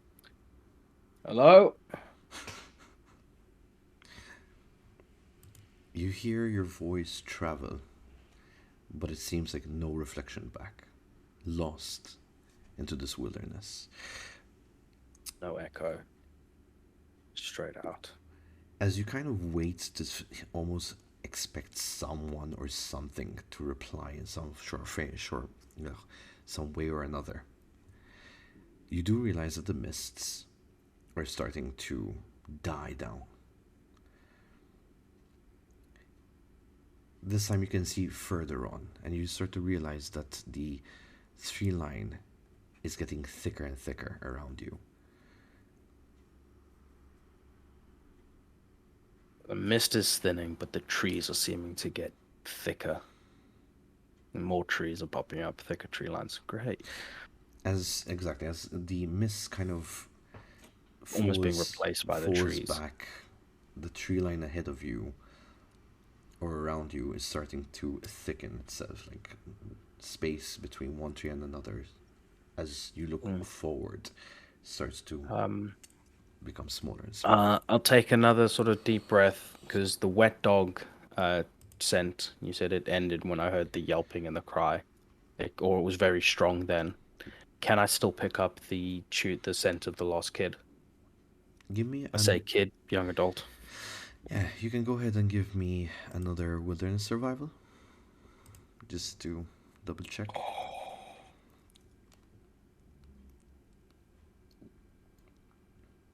Exploding! Okay. Didn't explode again, but hey-oh! Okay, so it was 10 plus the 6, 16 plus my wilderness survival makes it 22, plus my base stat of 10 is 32 total.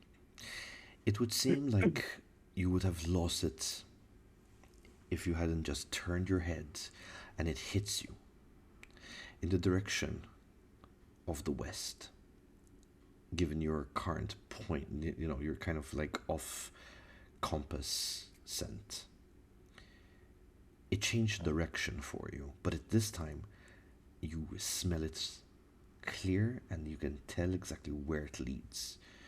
I will follow it then.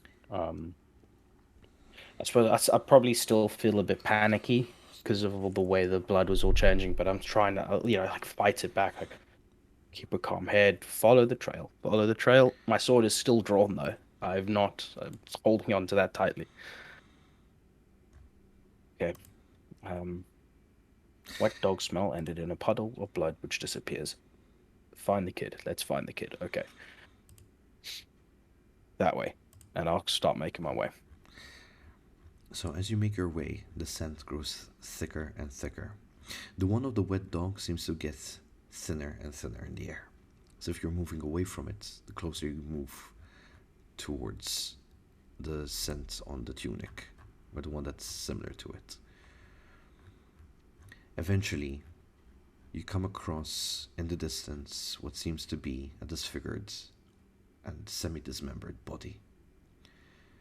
The scent is strong, mixed with human blood in the air, and you can tell it's coming from that same corpse. I will go over to the corpse. Kneel down next to it. Place my sword sort of on the ground within arm's reach, but not sheathed, so I can still kind of quickly grab it if I need to defend myself. And I'm going to have a look at the body. try and get an idea of what could have done this to him, how he's been killed. I'm about to go CSI on him. So give me your Witcher's training. Okay, so this is the first time I'm rolling my defining skill. So it's Witcher training, so it's an intelligence. Mm-hmm. So I roll, add my intelligence twice, effectively, or just the once.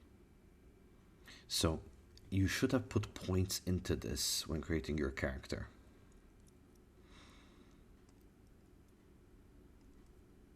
Something tells me you didn't. Something tells me I might not have. Okay. I mean, I got +1 to it because of Right. my education. I did pay attention in school, apparently, on that one day. That was important. Okay. I see where I've gone, Bagarapi. I didn't realize. Don't worry. I thought it worked off my intelligence mod. I didn't realize I had to put points into it. That's on me. Right. So my Witcher training is a +1. Okay, great. Might need to fix that. Yeah, you might. Alrighty. So, no worries. So you know how we said a 10 is like very joyful? No, you did not.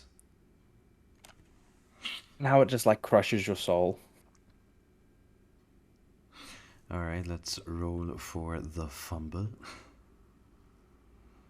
And we lost him again. No, I'm still here. Okay. My webcam just didn't enjoy being Manhandled. pulled around. Yeah, I didn't enjoy being manhandled. Okay, so nat 1. So what happens now is I roll again and then I deduct that, correct? Yep. Unless So- unless it self explodes. High number bad. Literally in the middle. So that's a 5. That's a 5. Okay. Okay. So my Witcher training skill is +1. My intelligence, because the skill is an intelligence skill, so technically I'm at 11. -5 puts me at 6. Okay, 6 is not so bad. So basically, with a 6, you can just determine that there are what seems to be claw marks into the body. Not much you can tell. The rest of it, how it's dismembered, is a bit torn. You do see a missing arm, and the face is disfigured. The chest is pretty opened up. You can't really tell by what, but it's jagged. And on his person, in his hand, is a clutched letter, which luckily for you has no blood stain. And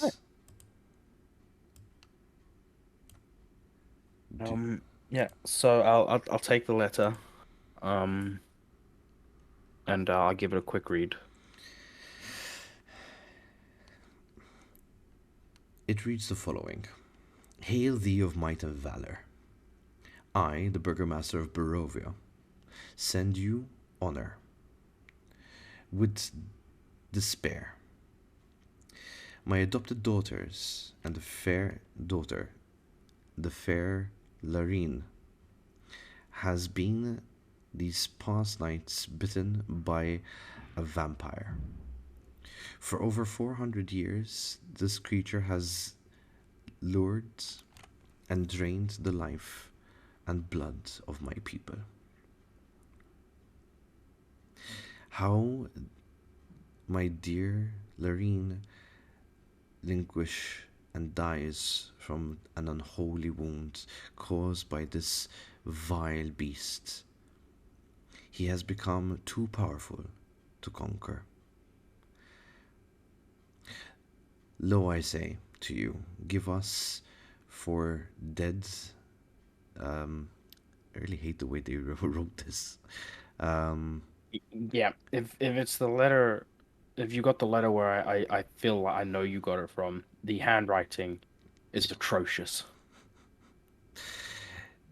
So, anyway, so basically, it seems like it's written by some burgermaster, which name has the signature at the bottom, and I'll be doing a picture of this on screen, so people can kind of take their time at it. It seems like he's asking for aid. There seems to be wealth in their community, to disperse of this said vampire and to save his daughter. And he leaves the fate of all of this in this person's hand. Quite literally. Unfortunately, it's a lifeless one that it's in. Okay. Now, you said there's no blood on this letter. No. And looking at the body in front of me, that seems very, very surprisingly. Would it be a far-fetched to say that the letter was placed after the murder? Would I feel maybe that's a possibility? Because of the role you got, unfortunately, you would No, not be it's able to a tell letter. the difference. No worries. Okay. I'll pocket the letter. I firmly believe this is the barkeep's kid. I'm gonna see if I'll do another quick look over the body. This time, we'll sort of looking for a necklace or a ring or something that would identify him as the barkeep's kid. Short of that, if I'm not really able to find anything, I'll probably just carry the body. So, as you're kind of just shuffling through the body carefully, you do find there is a key on him, his person, along with 15 crowns, a small bag of coin that has 15 crowns, and what seems to be also a hunter's knife. It's rather dull though, so it hasn't been sharpened in. Alright. So what I'll do is the key, the small pouch. So I'll put the key in the small coin pouch, and the dull hunter's knife, and I'll put those in my pack. I will take my cloak off, and lay it over the body, and try and then sort of pick up the body to carry it home, so that at least it's covered. So if anyone sees it, they don't panic. As you kind of raise yourself with this body in your hands, one thing immediately catches your eye. Yellow eyes peering at you. And for a second, they startle you until you kind of compose yourself in a matter of seconds, realizing that it's a wolf. Standing on all its four legs, curious, looking at you. And you lock eyes for just a moment, and before any reaction is done by you, it turns its head and runs into the mist. So I'll kind of. Okay.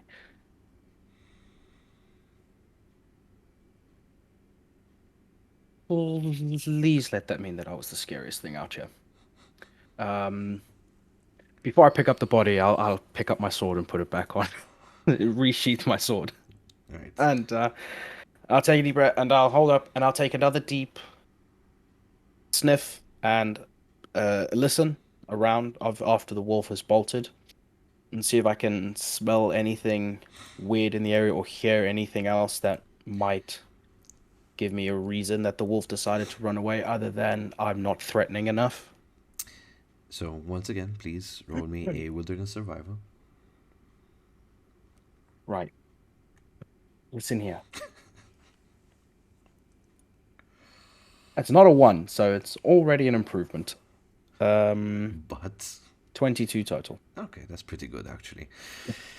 As you take a deep breath in, ignoring the overwhelming scent of the body beneath you, just to pick up other senses, and you heighten your own senses for just a moment. You hear like what sounds like dripping just behind you on the floor. You know that kind of splat. Yeah. As you inhale, you almost want to cough, as the wet wolf scent is very strong behind you. And then, just as you open your eyes, you hear a nasty growl.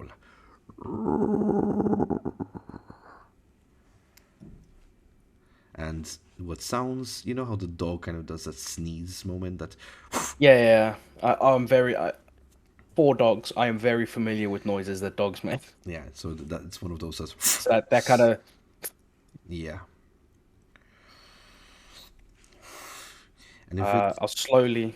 if it weren't for the fact that your heart is trained to be calm, you would almost mistake the vibration of the medallion that suddenly vibrates violently onto your chest For my heartbeat. for your own heartbeat. Oh boy. Okay. So it's a case of okay.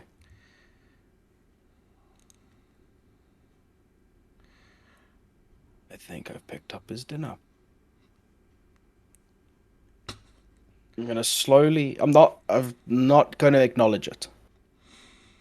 I'm gonna still go on as if I've not acknowledged it's there. I mean, it's not gonna help if it attacks me. It's attacked me. It's a wild animal.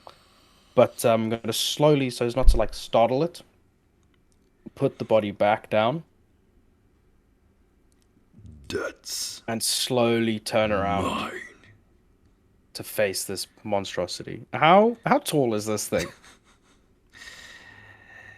Looking up 2.5 meters from the ground to its head, you see this It is taller than me, humanoid, like- dog-like head down at you, and he doesn't look happy.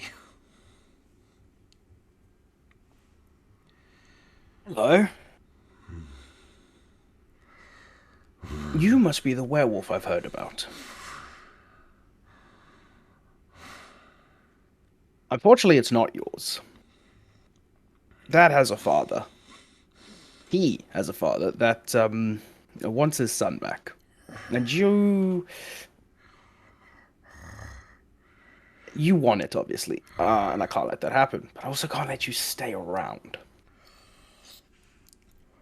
I have a question for you, though. Before we inevitably fight. As I draw the silver sword. It takes Did you half see... a step back. Yeah. Did you see a glowing green light?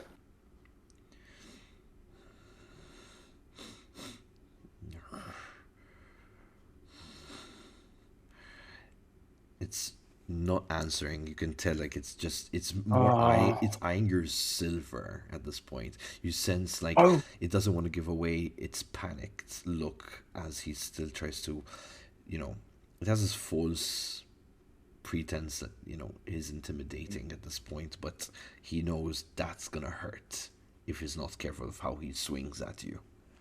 Okay. But no answer. Shame. It's a shame you're being stubborn. Are you gonna let me go, or are we gonna have to do this? It crouches down on all fours and just does this like 30-degree turn, still facing your silver sword, and roll initiative. Awesome. Initiative. You said it's Your dice reflex, plus right? reflex, yes. So Awesome. I need to get my own dice. Ooh. Hold on. Nice. All right, so you got yourself a 15. Let's see what I get. So.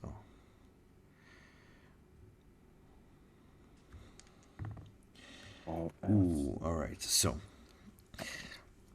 it's about to leap at you, but you have the advantage seeing exactly the moment when it's about to leave pause from Earth. Go ahead and let's start combat. Okay. Let me just get to the page I found it on. Ugh.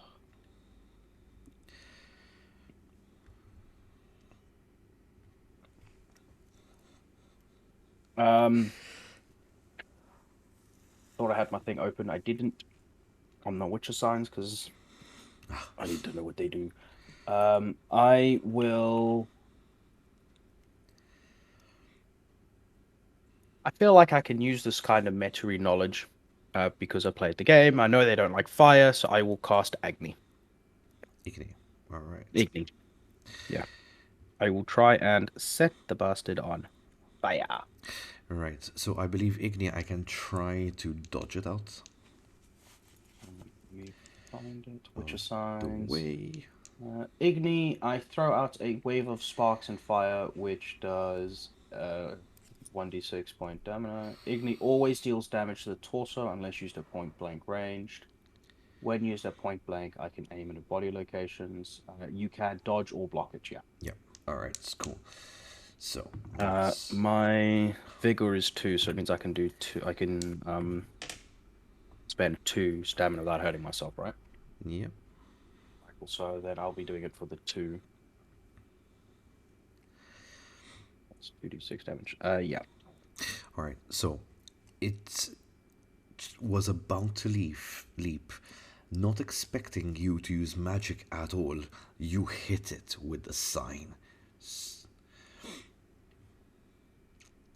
Yeah, it's like, so, like, as he kind of prepared, I was doing this, and just as he leaps, just launch out the sign. Do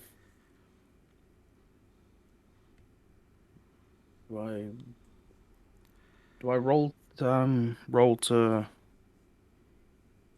hit? I mean, How does that work with Igni? just so you know, I just rolled. Unless you get a 1, like I just did, and it burst on a 10, and then no, I'm currently just at 1, so this guy didn't even move. Oh, he's out slow. of the way. Okay. Okay. With my primary weapon, it's sword fighting. You roll swords. What do I use to roll magic? Oh, that's easy. So no. Got completely blank. So you use spell casting. Plus spell casting Basic plus your will. Spellcasting plus my will. Okay, so spellcasting plus my will, and Plus- then my roll. Yeah. All right, brilliant. So that's a 4 on the roll, 7 plus 8, 15 total. Yeah, 15 is more than enough to hammer this guy. So don't forget to remove the relevant stamina to cast. Yes, I've used that. And what's the damage? So 1d6 per. Let me just double check it. So it deals 1d6 damage per stamina point to spend. So I've used 2 stamina points. So I'll roll 2d6. So that's 7 damage. All right. So 7 fire damage. And it has a 50% chance of lighting anything it hits on fire. Ooh, good luck. So with that one, I just roll percentile, right? Yep. 72. Nice. So the thing is currently on fire. Ouch. So I've set this werewolf on fire. All right. You do have a second action. I will swing at it with my silver sword. Okay. Now with my silver sword, that is swordsmanship plus my reflex plus whatever the weapon accuracy is. It's a sword; it doesn't have a weapon accuracy. So that's 6, 11, 19 to hit with my silver sword. So bear with me a moment. No worries. Let me just.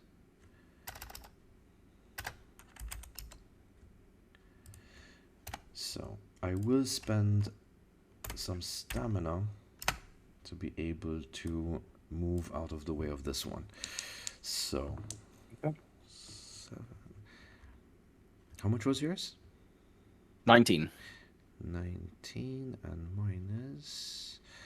Ooh, you hit him just in time as he tries to dodge out of the way. It hits. So it's a case of like fire. I'll see him kind of go to move, and I'll lean in to just kind of intercept him almost. Yeah. So Great. roll for So damage. that is 4d6 plus 2. Plus 96. Plus 96. Yep. Ooh, wee. 2 6s and 2 3s. Nice. So 6, 12, 18, 20 damage. Yep, that sounds about right. As it hits the wolf, the werewolf,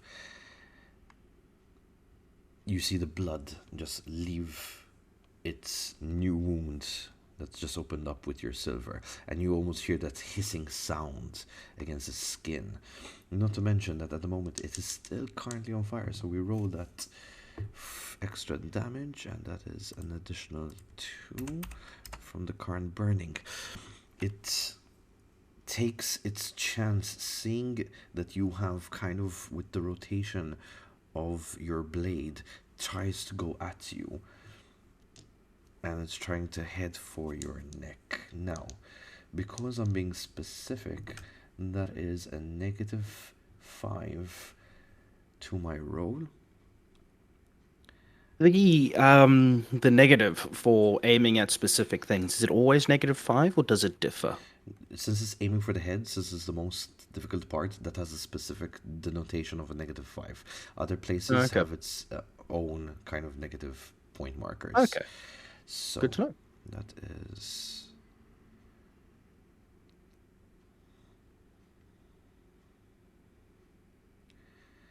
8.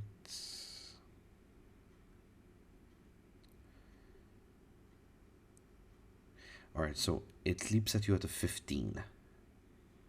Okay, so I'm going to try to dodge it. Yep. Okay, so reflex skill. So reflex is 8 plus the dodge is 5, so 13 plus whatever I roll. 18. 15, 18. So you manage to get out of the way as it just passes you. You're kind of.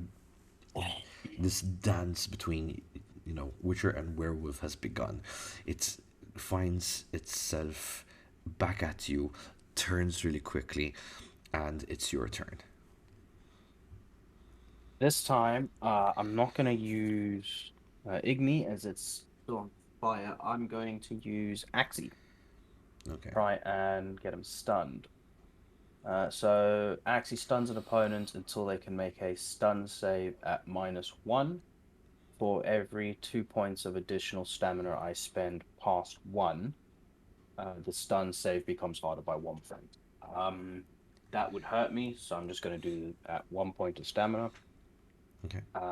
So range is 8 meters. Until shaken off, its defense is resist magic. All right. Let's roll resist magic here.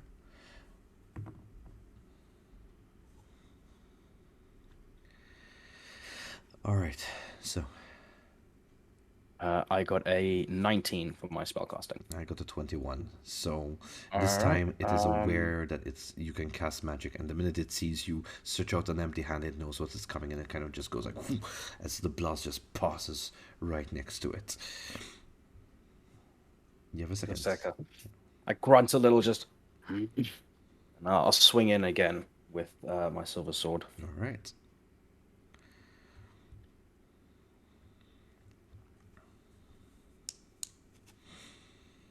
$15. And I got a 13.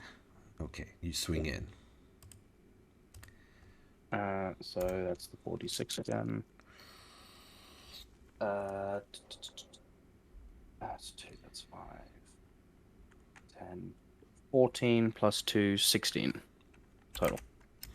All right. You once again hit it straight up the abdomen, and once again you hear the hissing sound. It is still on fire, so that's going to take an additional 4 damage from that as it burns. And at this point you hear him whimper. He looks up, very worried face at this point, and he decides to turn and make a run for it. He knows he doesn't stand a chance with a silver sword at this point, and the slashes you've dealt are painful enough, and you just see it scamper off into the darkness, into the mist.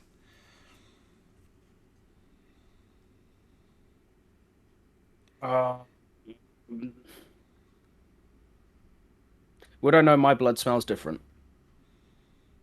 Your blood? Yes, of course. Alright, cool. I'm going to cut my hand and mark the area where I'm at, Okay. and I'm going to chase after it. Okay. So, just roll me a 1d4 damage, since you're inflicting it purposely on yourself.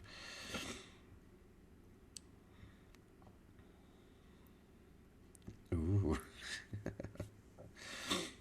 1d4. 3. You cut deep enough that it starts to flow out of your hand. You say perfect opportunity, and you mark down the area, smudge it around as much as you can. Okay. And you chase after it. Yeah. Full sprint. All right. Following the scent of wet dog. Let's go. So this is athletics, my friend. Oh, nice. It's a dex skill. Okay, so 8 plus, so 12 plus my roll of 2. 14. 14. You sprint right after it. You see it skimpering in pain, and then at one point you just hear it whimper as it just tumbles into the ground and lays there motionless into the dust. You catch up to it. You see the body raising and falling with every deep breath it takes, and it looks like it doesn't want to even look at you. He knows he can smell you nearby, and he just kind of crawls into a fatal position. Is that what it's called? So it kind of crawls itself up, ready to take the execution that you're about to lay upon it. What do you do? Stop. Take a breath. Hey, I'm sorry. I know you're only like this because you were cursed. But you've killed innocents. And for that, you must be put down and punished. I will make it quick. And I'm going to raise my sword up and just try and decapitate him. Okay. Seeing that you're at point blank, you do get an additional 5 bonus to your roll. Right, so reflex is 8 plus 5 plus my 5 bonus, so it's 18 plus 3, 21. It hits as it does not try to dodge. Takes the full blow. Again, I kind of, as I hit, And I apologize. I'm sorry. It doesn't even whimper as it hits over. The big, shaggy hair of the wolf on its head rolls off. And as it rolls off, you notice that the hair starts to diminish slowly. Turns into what seems to be normal hair, and as it just bumps against the tree, facing you is a bearded man, eyes rolled up, lifeless. And the body underneath you also turns that into a very skinny individual, naked.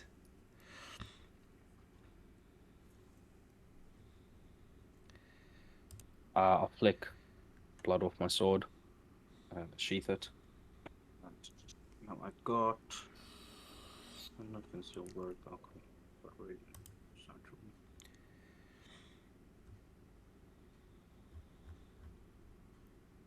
walk around with all this equipment, and I don't even have a shovel. I must not be digging holes when I go to the bathroom.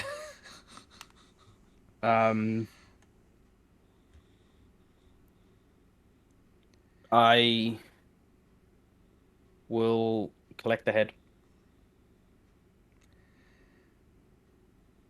And I'll try and cover the body a little with any branches or something. Just to semi-cover him. The wolves are probably going to get him, but, you know. And then I will make my way back to where I marked. Ahead of you, in the growing darkness, you see what seems to be like a crackling bonfire ahead. How would you like to approach?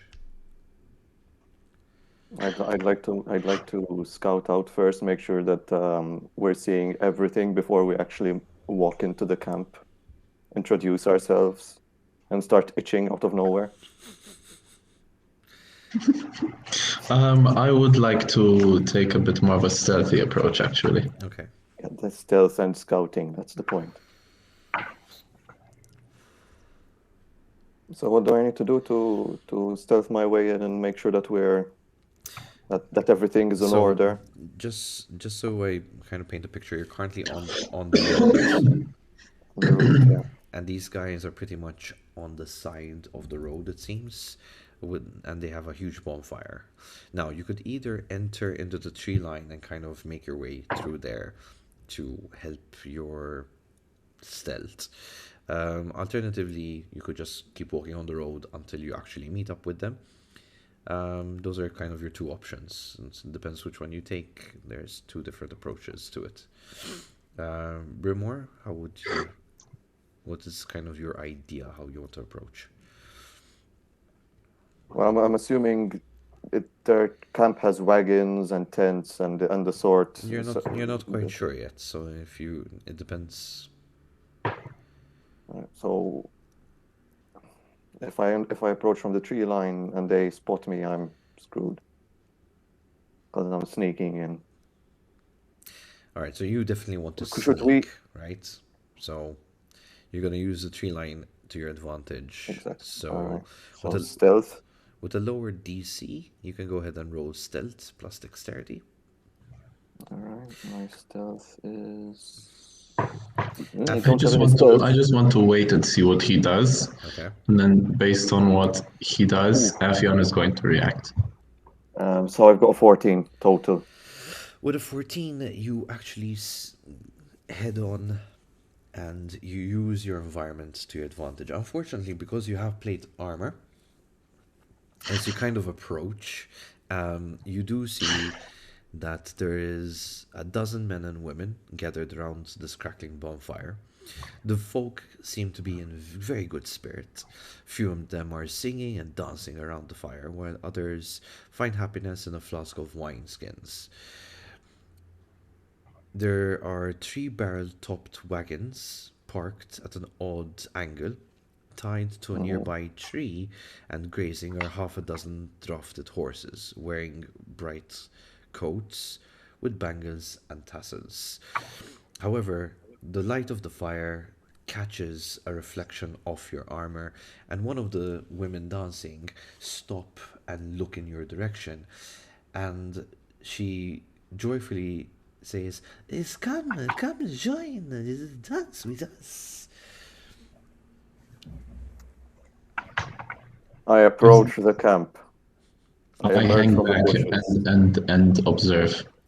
The men with the flasks skins kind of raise tipsily and go, welcome, and the girl kind of grabs your hand and drags you closer to the fire and starts dancing in front of you, this very gypsy-ish dance. Where did he go?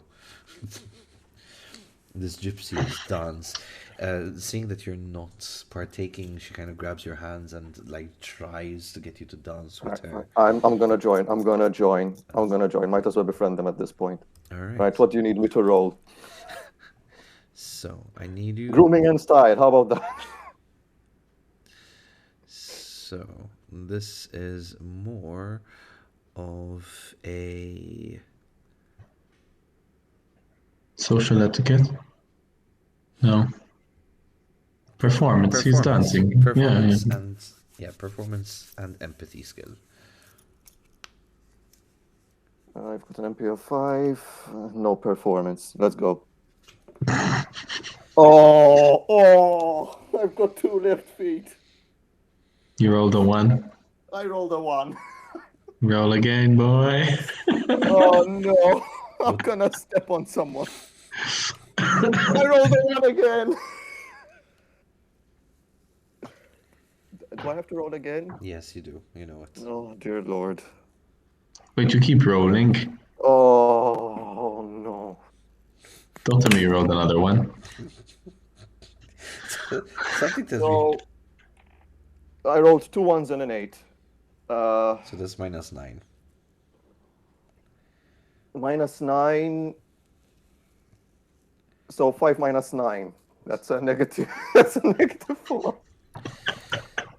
You I'm gonna trip into a fire at this point. you try to whatever possesses you, knowing that you're not a good dancer, tries to imitate the speed that she's going at, and unfortunately, not taking notice of your environment, you actually tumble over into the fire, and you actually catch fire. Please take 1d6 of fire damage, and let's see if you catch up. If you actually catch on fire. You are lucky that you just tumbled over. That was an 11, therefore you don't catch on fire. But you do take 1d6 of fire damage. The people around you, the music stops Oh, suddenly. thank Christ. I took a 1. That's all. The people around you stop the music, and she's kind of screams a bit in shock, as everyone kind of walks around you and helps you up, sits you down onto a log. They're checking if you're okay, and one of them grabs a blanket and immediately puts it around you. Is you okay? Is you okay? No, I'm fine. Like, Is I've that- experienced far worse, my friends. You'd be surprised at how resilient I can be I see as you. I take a sigh of relief. I see you know the drop roll situation of fire. Very good, very good. And everyone's like cheering you, the Zephyr of Fires. Does the music start again? And yes, eventually, like there's this first the drummer starts doom doom doom, and then the flute goes, and there's the whole commotion, and everyone's So out of nowhere, after that, I want Appion to come in dancing already to like so seductively, just like, feminine, just like, ooh, wow. Okay. Make him roll. Of course. Make him roll. Performance plus empathy. That is 17. At 17, you come in and you dance. I got a double chin from that, okay.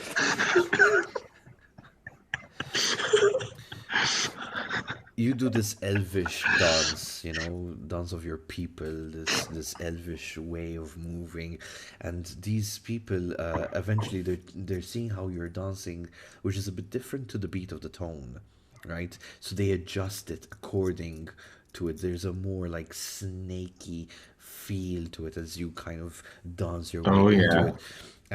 The woman who tried to dance with Brenmore actually comes, and she's looking at you and she's imitating your moves as she goes along.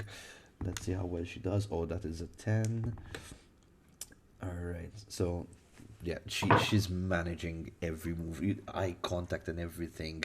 There's this moment of a trance going on. It seems like the dance goes in for quite a bit, a good 5 minutes in, where eventually the music goes into a halt, but in a a way a song should finish, this kind of crescendo, kind of, so to speak. As everyone then gets up and starts clapping and cheering and whistling, and there's this big vibe.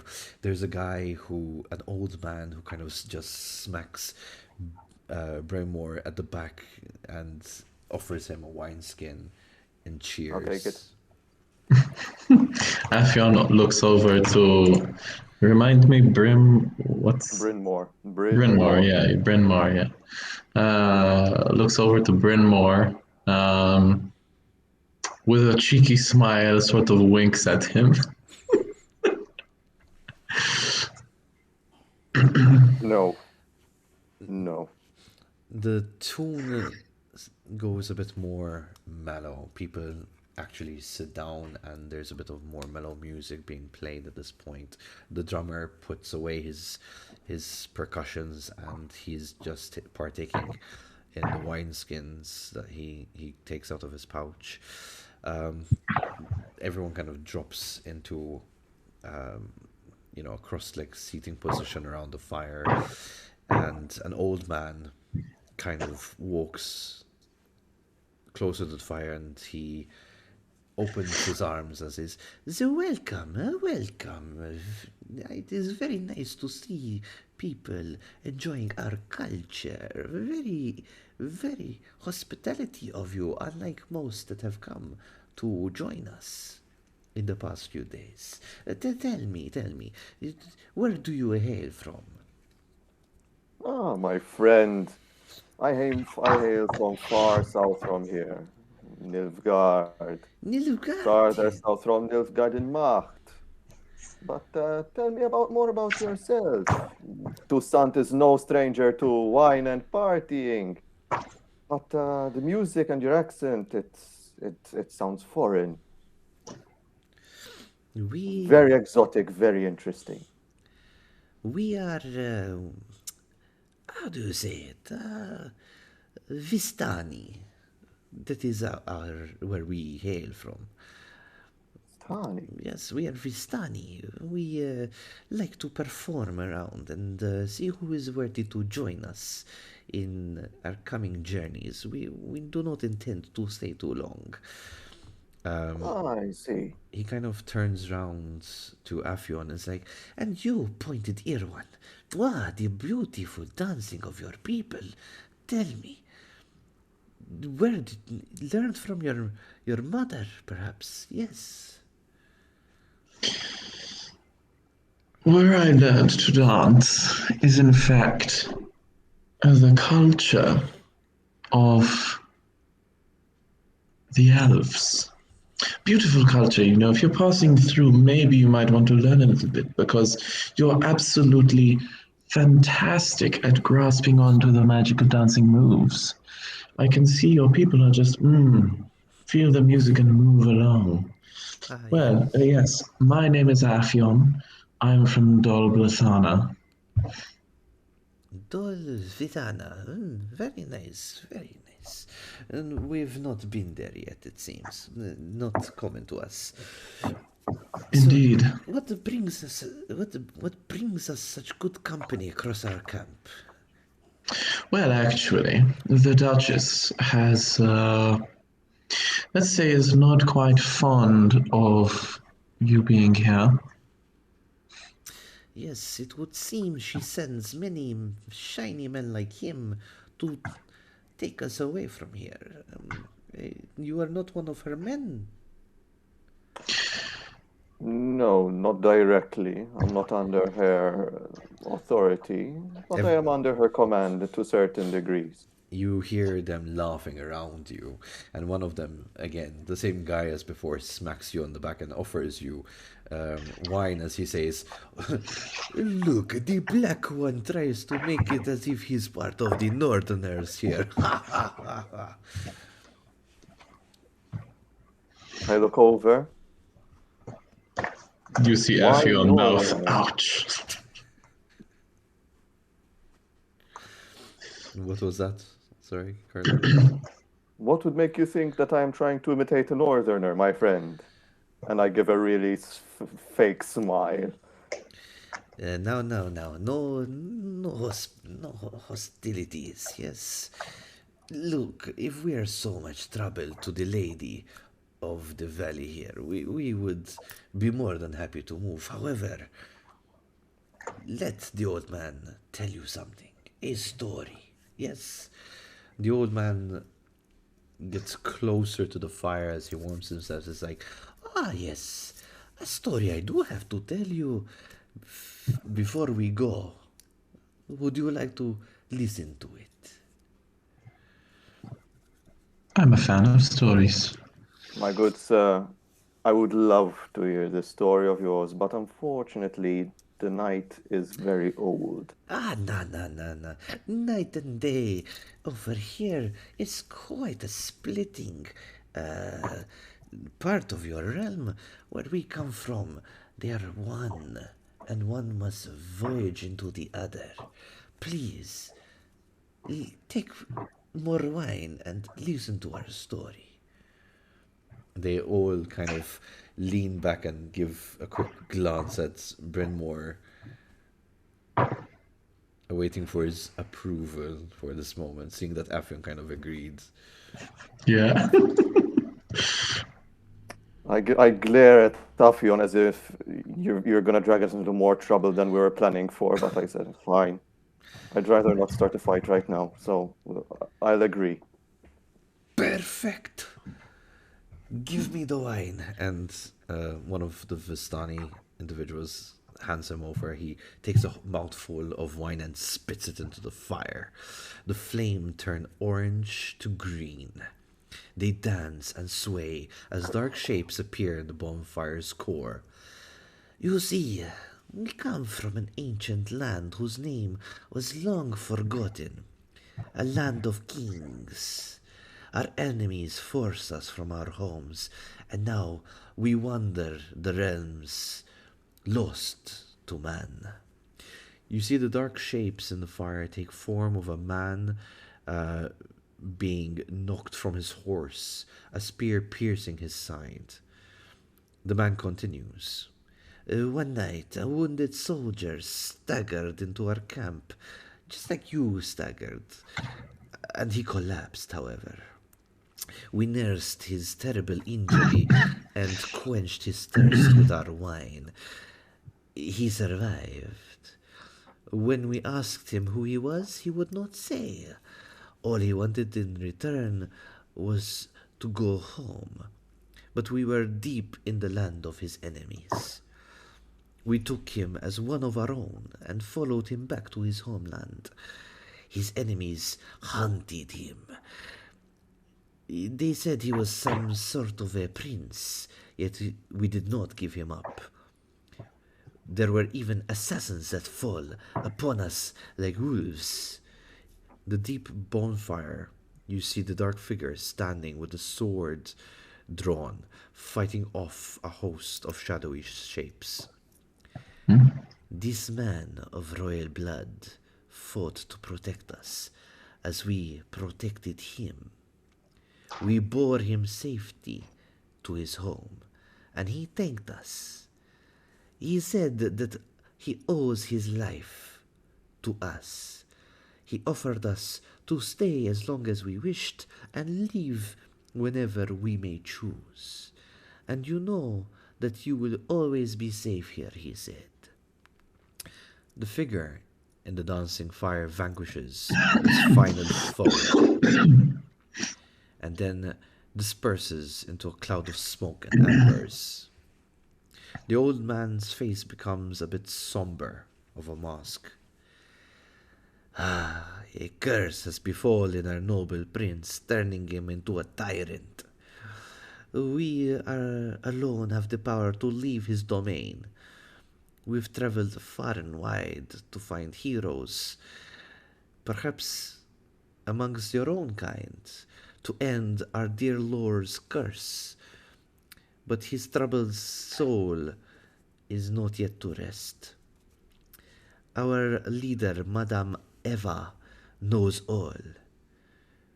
Will you come with us and speak to her and help us?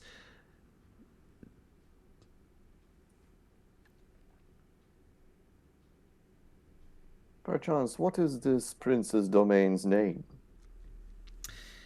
It goes by one of two names.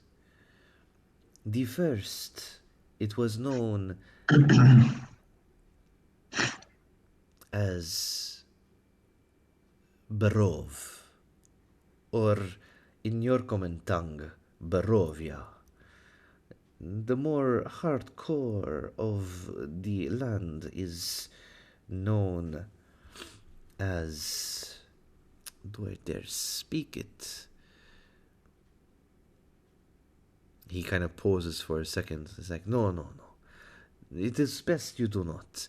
The only thing you should know is Barovia is the land that we hail from. Understood. Right.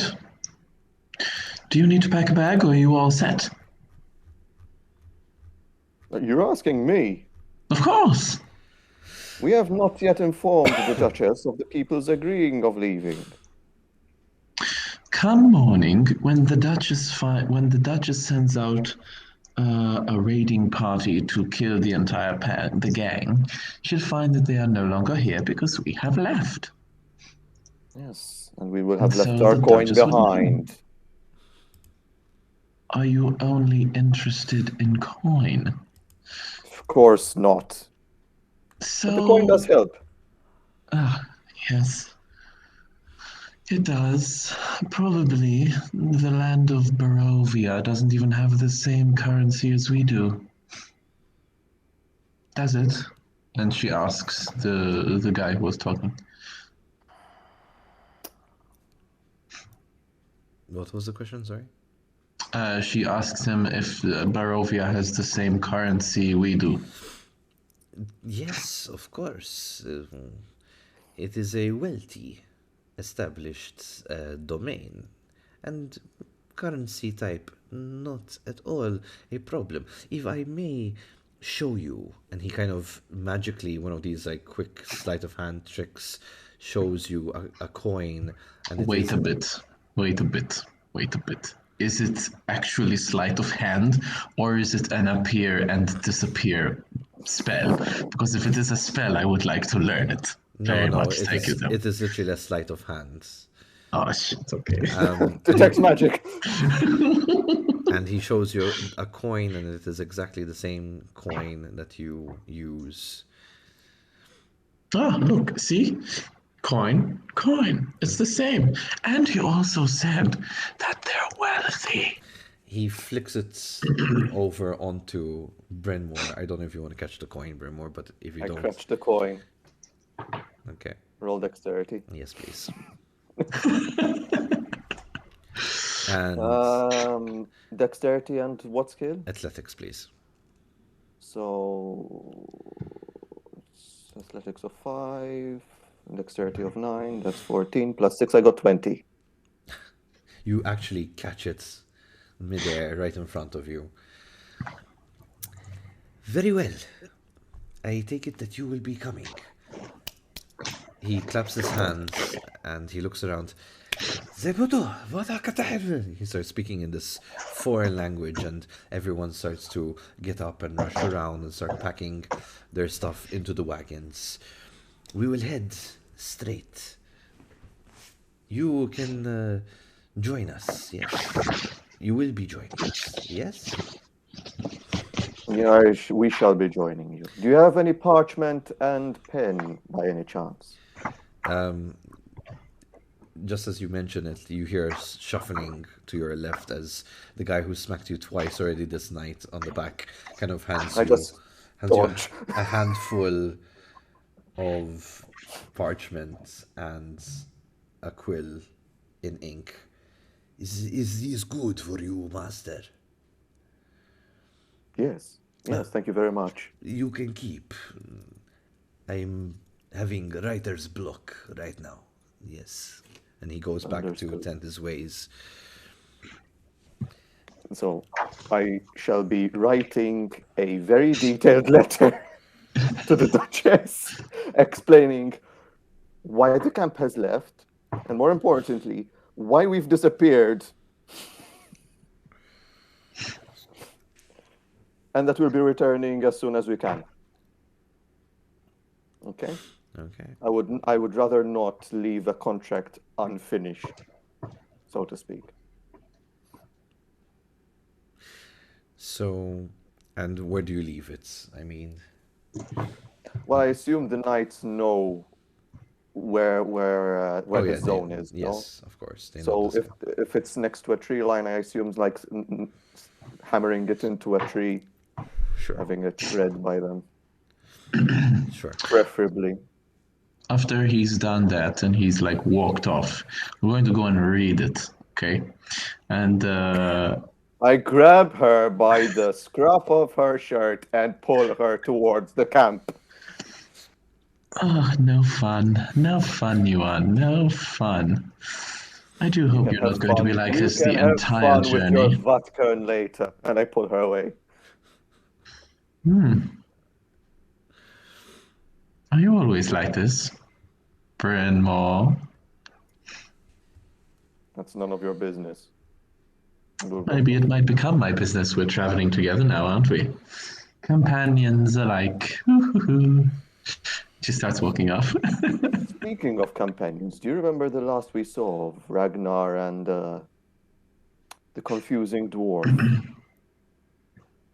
Oh, it has been a while, hasn't it? Has it not? Of course. What of Louis. it? I just have an inkling that we'll stumble upon them again at some point in our path. Well, the dwarf seems to pop up now and again, so that I do believe. And as for the Witcher, well, yes, I do hope I see him again.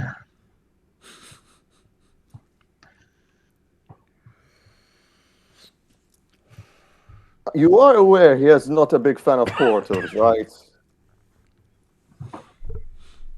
Is he not?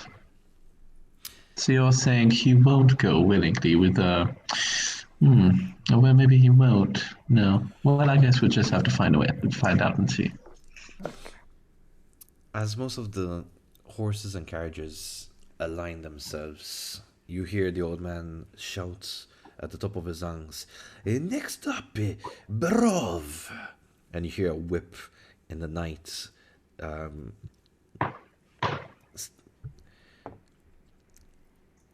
So you hear the whip in the night go as the carriages move and the people kind of move alongside it or behind it, making its way into the forest line. I assume we've packed everything ourselves for our travels as well. All our section. Well, We traveled with it. Fair you've enough. traveled here first, so yeah, you do have your belongings. Understood. So you've traveled with this party for a few hours into the night, and it seems like as you've traveled further on, it gets quite quiet, unusually quiet. The air grows chilly, and the mist around you gathers and starts to thicken. You realize that the noise of the footsteps and the caravan are starting to deplete as you walk on further and further, as you can't even, the fog is so thick you can't even see the hand that reaches out in front of you.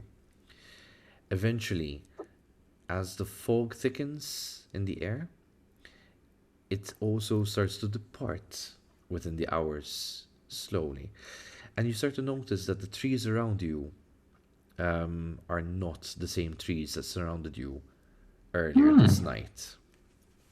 And you notice that there is no sound or sight of the Vistani as you're traveling into the wooded area.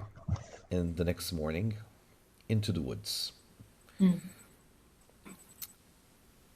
So already most of your day has been wasted. Just you traveling on foot into the woodlands. And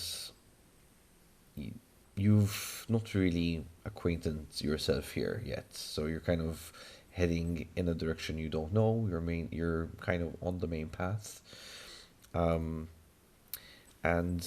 despite that it was said to be a 5 hour journey, it seems like it's extended its time and you're just heading on and on and on.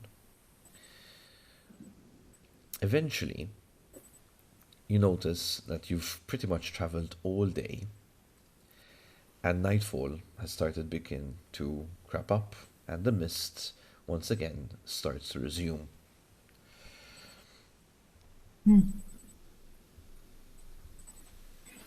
Well, I better set up camp Okay. and hunker down somewhere safe.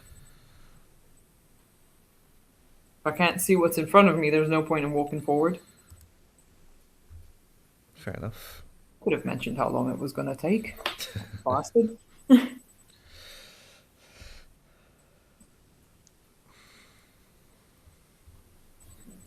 So you set up camp in an open space and darkness has set upon you. The mist at this point is thick around you. Do you make a fire? I'm guessing you make a fire, yeah? Yes. So you're warming yourself by the fire you made. What are your thoughts to yourself?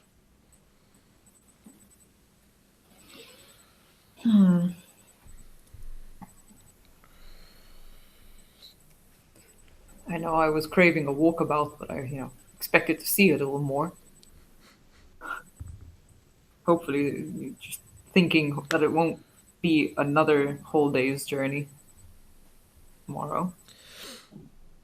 In the distance, on the main road which you have set off from, you hear what seems to be hooves and wheels of wagons coming in your direction. You hear a bit of a hum, almost, of a joyous tune. It's about 100 feet away from you, and you see a small light dangling and kind of emitting to this carriage that you see in a rider. And they're coming kind of into your direction. Now they are on the main path, the main road, and you're set aside from that. The joyous tune starts to grow, and you start to hear even jingles of tambourines and the like cat cat bells, kind of those Yeah, jingles. And this humming tune is starting to come more and more audible to you as they come closer. Okay. It's not a tune I recognize, it just sounds joyous. It just sounds joyous, and it's not a language you quite recognize. You've never heard before in your ears. So there's this gypsy feel about them.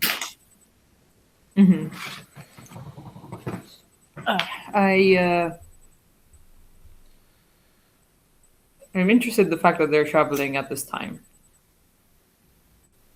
So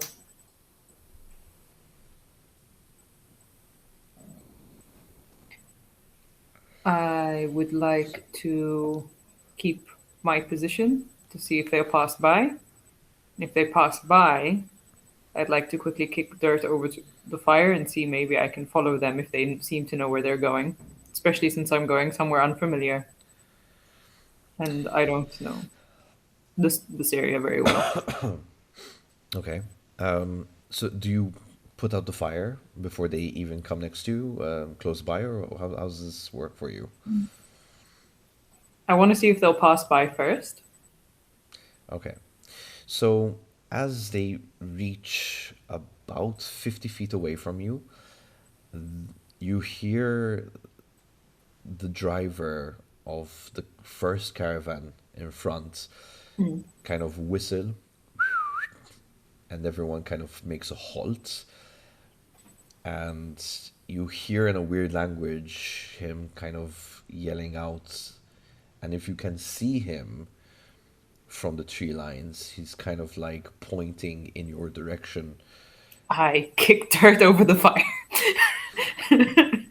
You see about 5 individuals kind of pass ahead of the first caravan in front, coming towards you. Okay. So I put out the fire, and I find the nearest place where I can conceal myself. Okay, this is where you make me a stealth roll. So you're gonna roll a d10 plus your stealth plus your dexterity to try to hide in plain sight, I guess. 16. A 16. Okay, bear with me a moment, because this is a contested roll with them. Voilà. Beastry. Why is it so zoomed in? Here we are.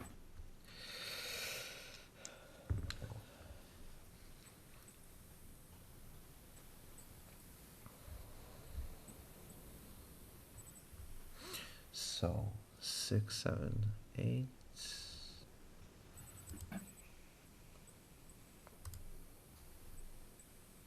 9, 10.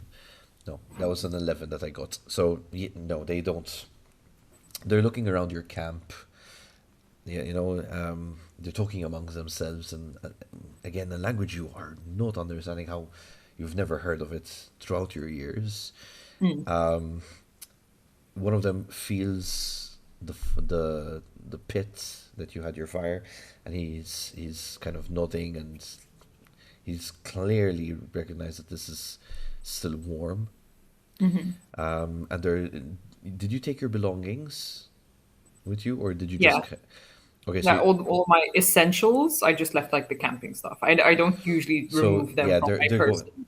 So they're going through your tent that you made, and looking around and scratching their heads, and they're like, like, and Do they eventually, appear like they had hostile intent, or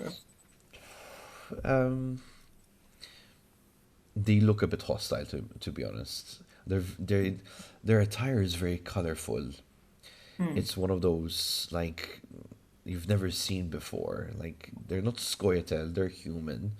So it's not something you've never seen these people before. They look weird, very gypsy-like, and these 5 individuals that came to investigate are still kind of looking around for you. One of them actually runs back off to their party and is discussing something, probably informing, you would assume, what has been found so far. The other 4 are still kind of kicking leaves and bushes and looking around trees, but they don't really go too far from the campsite, just kind of the perimeter. I would like to keep observing them. Okay, so yeah, they have no luck. They, after a good painful 15 or so minutes, they give up. They head back to the caravan, but they do not continue their joyous tunes at this point. They stay as silent as they can. Apart from, you just hear the hooves and the wheels of the caravan just moving along very slowly on the road, as people are with the lanterns trying to look ahead into bushes and trees, trying to see who this individual was, which is you, who made camp here. Eventually, about 30 minutes pass, and you notice that 3 caravans have passed you and carried on to the road.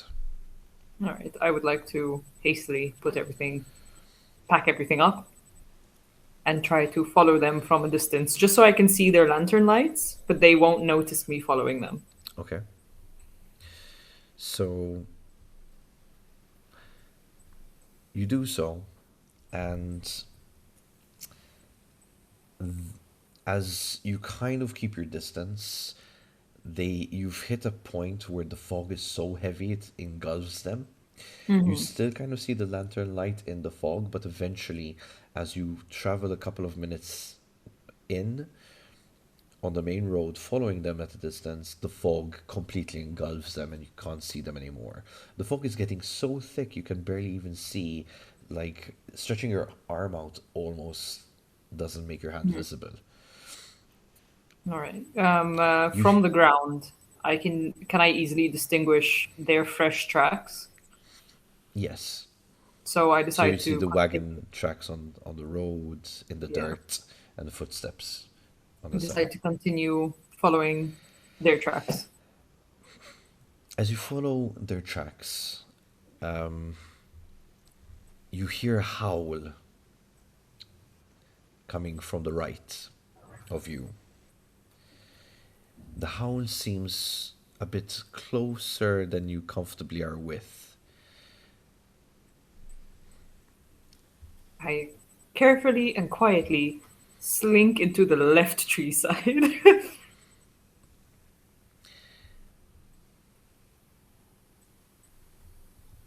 If you're looking into the distance, the fog almost starts to leave, depacitate from the area, and it reveals a wolf, a lone wolf, that kind of went onto the main roads from the tree line.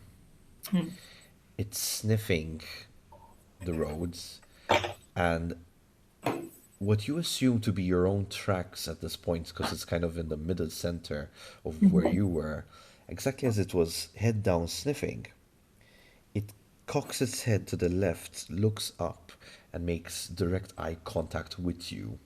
And you see these yellow piercing eyes look at you and stare at you. And it almost does this head tilt and then just runs off back from where it came, Which is to the right. to the right of the road, into the mist and the darkness of the woods. Also, as if by magic from this moment, the odd thing that you find is that it seems that the fog came back in heavy as it was before the wolf showed up.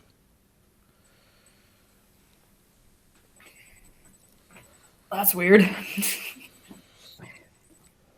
I pick up my pace and stick a bit closer to the left tree line and follow the road. I try not to walk on the path itself so that I leave less tracks. Okay.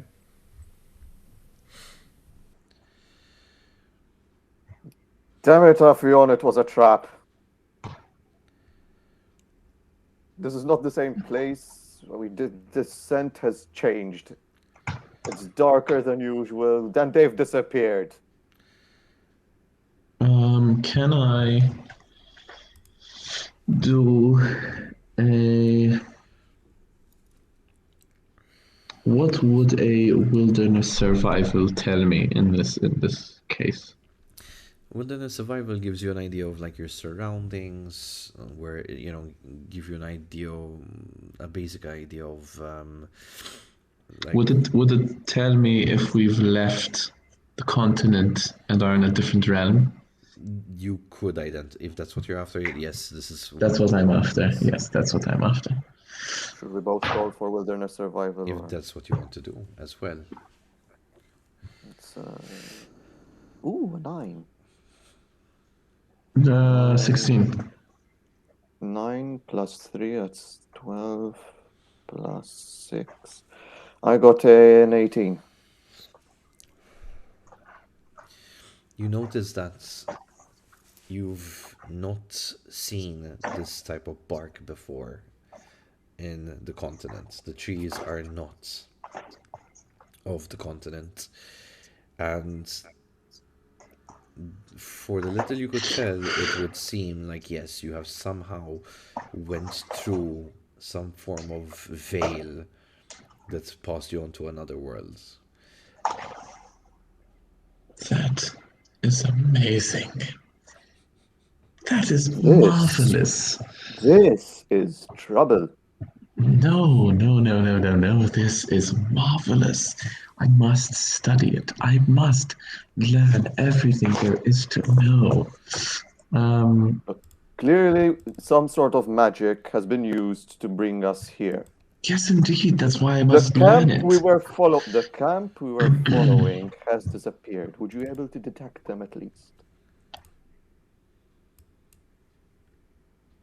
I ignore him and just do magic training to try to learn more about what his transport does here. So that's a skill. I cannot believe I let her talk Can- me into this scenario. Can I roll for it? Is that okay? Yeah, go for it. Okay. That's a 5. Just straight up. 14. I think that's a 14. What do I know about this? You've never encountered anything like this. From even your studies, portals are kind of obvious doorways to other worlds. So it is pretty much entering into a vortex of sorts that's, that transitions you into another world. But it's kind of a doorway. It's not, it needs to have an actual physical structure in order for you to go through. So for you, Fascinating. this is odd. The one thing that you could kind of conclude is the mist itself must be some sort of transportation methods, so to speak. So the rumors that you've been hearing about the mists making people disappear could be the reason as to why you are currently in a different plane entirely. This How it works, you have is no idea. this is fantastical. Brynmore, is this not amazing? The look on your face once again says much and your mouth says nothing. You're lucky I did not turn out a pimp. So, you've deducted how we've traveled here, I assume. Yes, the mist. It's nothing at all like the portals and the doorways I've studied, but there's something deep-rooted magic. There's deep-rooted magic here with this mist. We definitely are in another plane of existence. It's just fascinating. Oh, I must learn more. I must acquire the knowledge of this magic. Does this plane of existence share any commonalities with our land? Something that you could recognize? Does the sky have the same stars, perhaps to find our way out of this blasted forest, which we have no idea? If I look up, what do I see? Do I see the sky? So as you look up, you realize that the tree line and the fog are a bit dense. However, you notice that it's not really the fog that you're looking at, but heavy clouds that cover the sky. Brynmore, Yes? this might sound like an odd request, but did you happen to pack cheese with you? Did I happen to pack fromage? Indeed. No, I can't say I have. Damn Can't it. say I have. Blast. Well, I guess we're walking then. It was not apparent to me that we need cheese on our travels. Can you give me both an awareness check, please? Awareness plus intelligence, obviously. We're dead, aren't we? That's a 15, buddy. 15. So intelligence plus awareness, so that's base 11. Yeah, also a 15.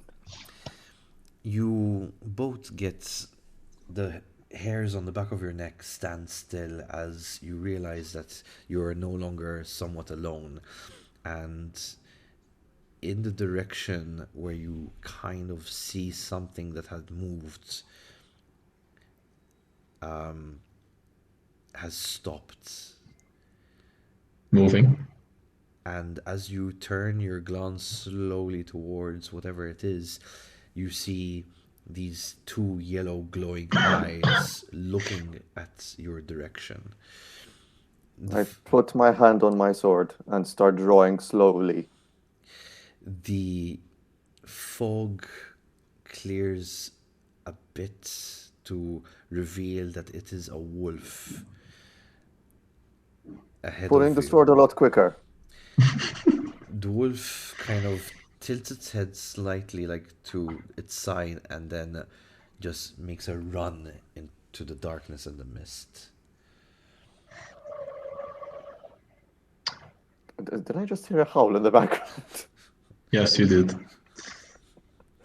Could you There's perhaps... one wolf. If there's one wolf, there's a pack. Brynmore, the wolf is not going to hurt us.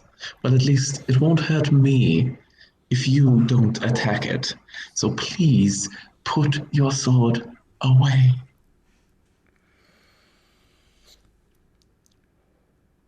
Let me get this straight. You got us trapped in another dimension. You have no idea where we are. Correct. You think that wildlife is not going to attack us. And you expect me Indeed. to believe you when you tell me, put your sword away. Brynmore, correction. Wildlife will not attack me. Of course it won't. I'm an elf, Brynmore. Wildlife and I, well, we are Damnable connected. Skoyatel. Fine. I'll put my sword away, and I slowly sheath, but I'm keeping my hand on it. Do what feels comfortable. Go ahead, Brynmore.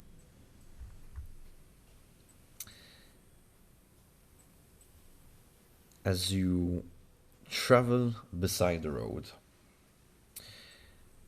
you hear in the distance a man, a male voice moaning.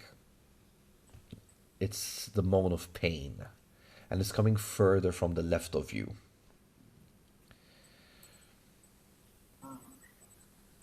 So it sounds like it's off the path. Yeah, As well. very often into the wood line, and you just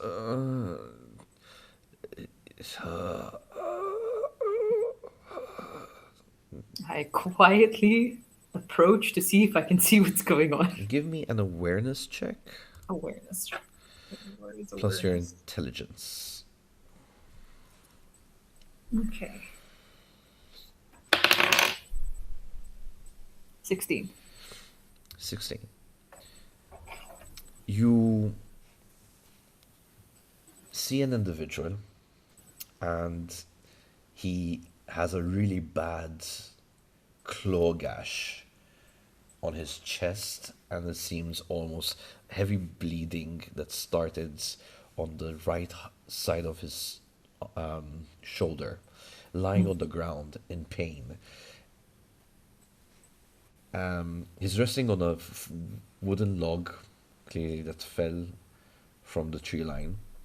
With his left arm, he's holding on to it, trying to stay upright as much as possible, trying to keep himself from passing out, Yeah. basically. Does he look like he was one of the caravan travelers? No, he doesn't have the same clothing as the others. It's not as vibrant and bright. Okay. But then again, the blood stain and the torn kind of is a bit, and there's dirt on him. So, Yeah. but the little you can observe, it doesn't seem that he has any liking to the people you saw before. Okay. And do I sense that he's definitely alone? Or What was your role again? 16. 16.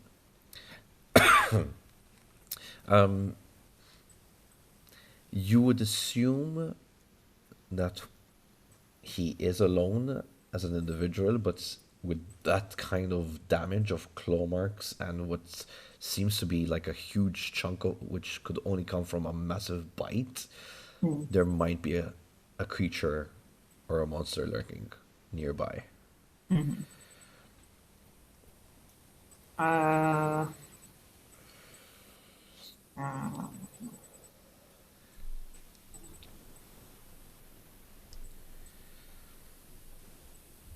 so, but behind this log, is there tree cover? Yes, Does it reach the log?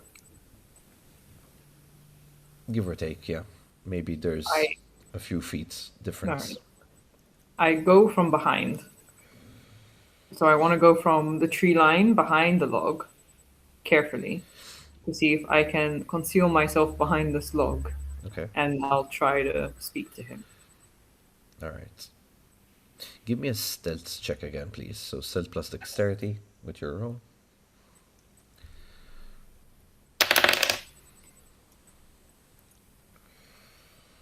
Okay, wait, I need to do maths. It's just addition. 21. 21. You sneak around Ghost. ghost-like. The path aids you almost. By the way, if you get a 10, you need to tell me because we use explosive system. Okay, no, it was an 8. The dice roll. Okay.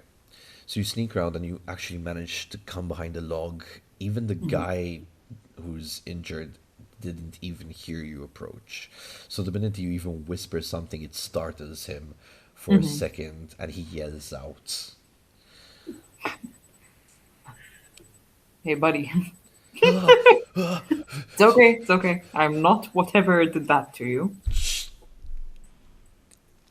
Name of the gods! But I have to take precautions because if something like that is after you, I don't want to be involved.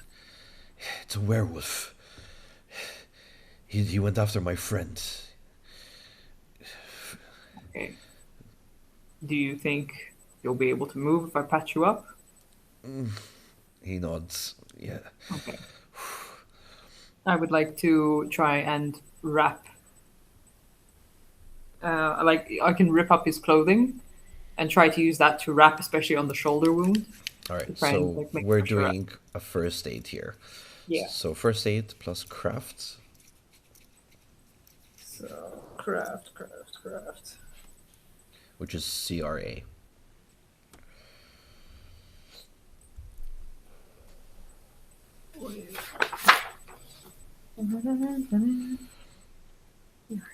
Alright, crafting. Oh boy. For a dwarf, I'm not very crafty. I'm sure as a dwarf you have an inherited thing. Oh no, you have an inherited thing for business, not crafting. Never mind. Total is a 10. Doing the best I can here. I need to know if you rolled any ones as well. Just saying. No, it wasn't a 1. Okay, cool. It was a 3. Your idea of patching someone with a gaping wound on the shoulder and a gash in front of you is tearing off his own clothing and covering them. Using his own blood to plaster it onto him. That's your idea of clothes. Listen, coagulation, okay? It helps. The guy moans in pain and he's gonna have to do a bit of a composure check here. So this is endurance that he has to do. Bear with me a moment. So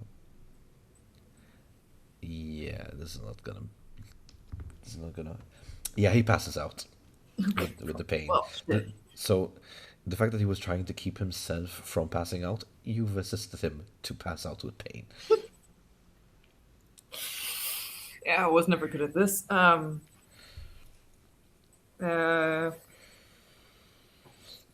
start thinking about what I have. No, chloroform will not help in this situation.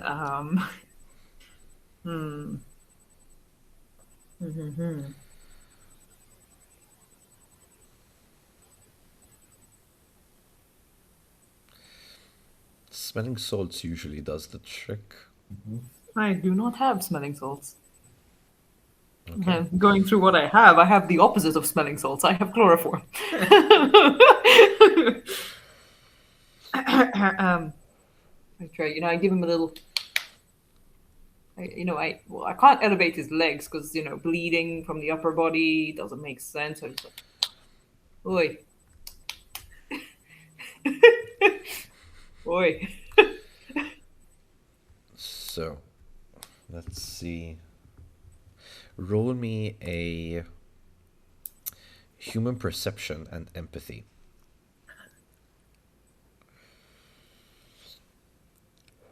Okay, human perception and empathy. What in God's name is that? Oh, human perception. There it is. Ay, ay, ay. Ay, ay, ay. Ay, ay, ay. Ay, ay, ay. 10! Plus 4. You rolled a d10. I rolled a 10. Roll again. 7 plus 4. You remember this trick that one of the healers that you've been to in your years that taught you, if someone passes out because of pain, there is this weird rhythmatic slapping on the face that you do. It's like kind of like, and which usually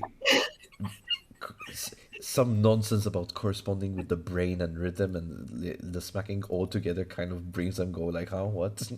I caused them to have one of those It was an body epiphany. jerks that you have when you're like about to fall asleep, where your body thinks where your brain thinks you're dying just because your body's falling asleep faster than the brain. That I make that happen. And just a background to this, it was during one of his drunken episodes that he told you this. So you were like, okay, let's try this. And it actually works. He goes, this is your idea of patching me up. It worked, didn't it? Oh God, this is so painful. What's... And you see him start to shake in pain as well. There's this like... Listen, you have a gaping wound. It's going to be painful no matter what I do. Fair. I go to the other shoulder. Uh-huh. The one that's not injured. The left side. Yeah. Yeah, so I can put that arm over me and try to help him up. Okay. So, he's... Given the height difference, I mean, he's pretty much slouching or dragging onto his knees a bit to kind of like find his footing. But he manages to rest on you to kind of... He's a bit bent over still from the wounds and the pain. He doesn't really want to stretch them, so he's kind of leaning in. And he uses you as basically his cane. Yeah, his cane. It's like, okay, we have to find my friend. If whatever did that is after your friend, I don't think he's going to be as lucky. Look, I need to find him anyways. Dead or alive, I need to know what happened to him. All right. Which direction do you think they went? He kind of looks around. It's like, I believe he was chasing us over from that side, and he points further into the wood line. Okay. Off the path completely. Oh, listen. Do not shout. Do not yell. Do not moan. I'll do my best about the last one. Okay. Slowly, we'll start walking in that direction. Okay. So, slowly but steadily, he walks. You can hear him, like, hold back, like, these noises. And eventually, as you travel deeper and deeper, you find a pool of blood that sits in the middle of an open way, and it kind of trails into the mist. It trails off into the mist. Yeah. He looks down and is like, oh, I'm expecting the worst now. Well, right. Well, we do need to follow the trail if you want to find your friend. Okay. If you ever feel like you won't be able to go on, you tell me so I can get you in a concealed hiding spot. Okay, let's Just give me 2 taps on the hand that you're using to balance me on, so we don't need to speak. I feel okay. I think I'll manage this. Let's follow. Okay. And so you follow the path of blood pools Hmm. that seem to be changing its density along the road, along the path, sorry. And eventually it does lead up to what seems to be a covered up body that is just on the floor. All right. Covered up by I just see- woodland debris and those. No, it seems like it's covered actually, like someone put a cloak on it almost. You know, that's kind. There's a fabric of sorts covering his body. Okay. In the distance, you hear another howl, but it's not. It's a weird kind of like what you would almost a whimper in a howl. You know, the in the distance, and you hear what seems to be a voice talk, a human voice in common, talk to it. You can't really make out what he's saying, but then you hear what seems to be like a slash of a sword that just gone through something. All right. Shit! Well, Shit! now what? Let's hide! Fine. Must... To hide. Right. Okay. Shit! He looks around like in a panic. It's like, we'll call No, you. no, no, man. Just don't worry. Follow me. And I try to assist him to hide with me. All right. So we're gonna both do a stealth check here. Okay. Do I have stealth? Yes, I have stealth. So 3, 8. 22. 22. Hold on, I'm doing my own maths. Okay. Okay, 13. So you can, with ease, you find yourself like in the midst of bushes and such. But he's a bit not so good at this. That half of his lower part, as he kind of laid down, is left outside of the bushes. And you, Can I drag it back into the bushes? oh yeah, you can definitely do that. Give me a physique. So physique. So it's physique plus body. Yeah. 20. 20. You grab him and you drag him right across you. So it's kind of like his here now on you to drag him in, and he's just like, fuck. I cover his mouth. You notice that the wound in his right shoulder is starting to bleed again, a bit heavily this time. Listen, mate, you gotta calm down, otherwise you're gonna bleed more. Take You slow hear breath. you hear the heavy footsteps thumping close by, and you hear a sigh, and you hear, "All right, mate, let's take you back to where you came from. People are missing you." And you hear shuffling. If you look at where the body that you found was, there's this quite muscular individual with 2 swords on his back, and he's lifting the guy up, and he walks away, and he kind of crosses you, just misses you by. Okay. You didn't run too far, so you find yourself with ease. Awesome. Yeah, so I'll go back. I'll take the head. I'll put it on top of the other body, and I'll cover the head with like the hood of my cape, my cloak. I'll pick it up again, and I will make my way back to town. You are travel what's you recall to be the same way back, only to find yourself back against the poorly covered, decapitated body at your feet, as if you've made a U-turn completely. It's like you're running in circles.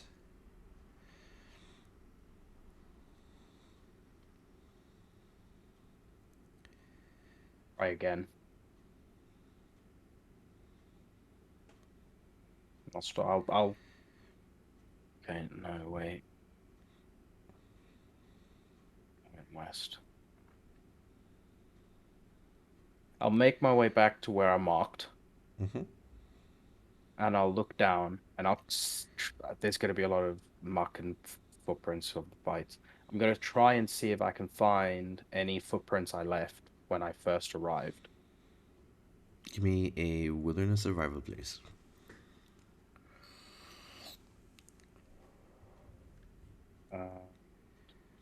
Because you're trying to track yourself, 23. basically, right? Yeah, pretty much. I'm trying to track where I've been. 23. 23.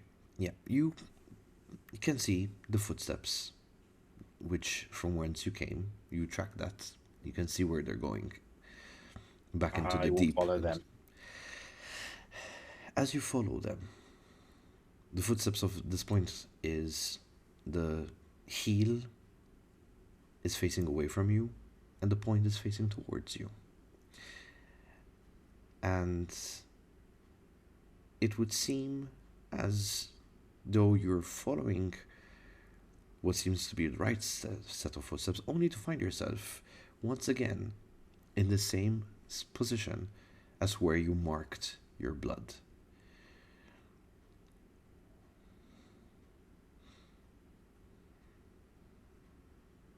Not liking these woods.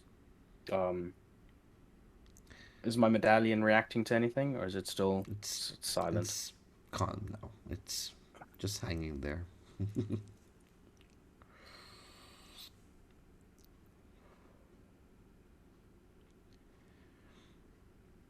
Okay. My footsteps led me that way. I came in that way. I'll go in that direction then. At this stage, so yeah, I will pick so if my original track was heading that way, and the new track I followed has me coming that way, I'm gonna go that way. So Like pick a direction 90 degrees from where I'm facing and go and see what happens. What do the swords look like? They look like normal lengthy swords. Like so you have two swords there. They're sheathed, so you don't. It's just. I would like to stand up with the injured guy. I'm sorry to startle you. As you stand up and you kind of pick the injured guy with you. I'm half holding the guy, half putting an arm up, just being like, I'm sorry. He already disappeared into the mist. He's gone. Did he reply? No.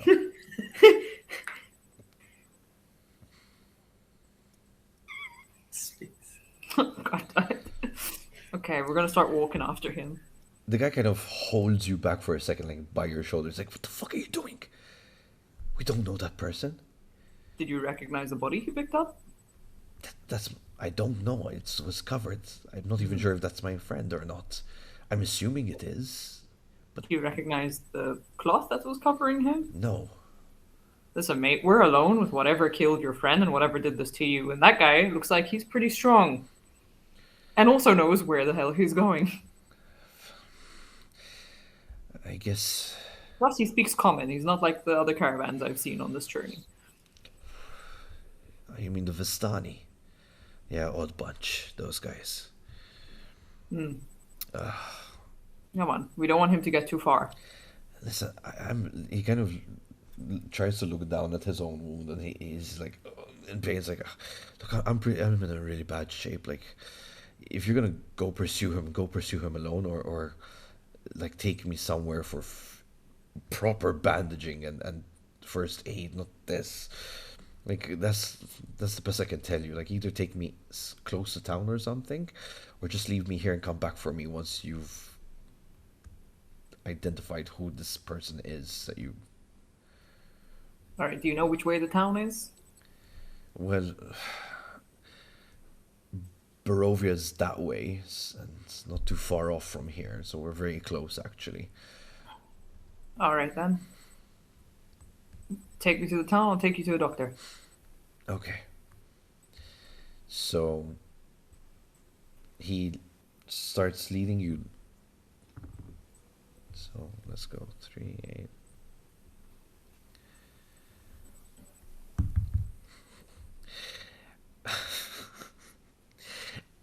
So he's leading you, and as you cross the path, you see, you pass by a decapitated, naked man in a fetal position, but no head. And he looks down and is like, that could be my friend. He's shaking you at this point. That could be my friend. No, I don't think werewolves cut that cleanly. Fair to say, this might very well have been the werewolf. But Come on, don't focus on it. fuck. We can come back for it if it is your friend. Okay, this is more than I was hoping for. Okay, let's go. It should be somewhere this way, and he continues to point towards the direction he thinks that the village is in. Eventually, you've come out of the tree line, and in front of you, about 25-30 feet away, there is this large, tall wall. And he's looking, and as you look from left to right, there's no seam of entrance. It's this long wall that seems to have no way across it. And he's there, it's like, oh, fuck. How do we find the entrance? How do we find the entrance? I'm not sure if we go left or right to find it. I'm kind of clueless. Is there only one entrance to this place? Unfortunately, yes. At least this far.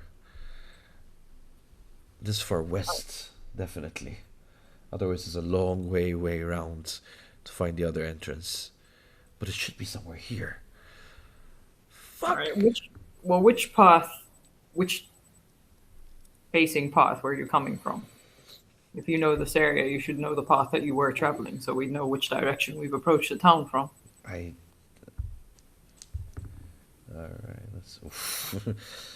He's looking very confused, and he's limping more. He's kind of kind of shifting towards the ground. Yeah. You hear? All right, well, we're at 50-50. One way will be correct. So, I pick to go left. Okay, we'll go left. You seem to be of sound mind. Let's go left, and you travel along the wall.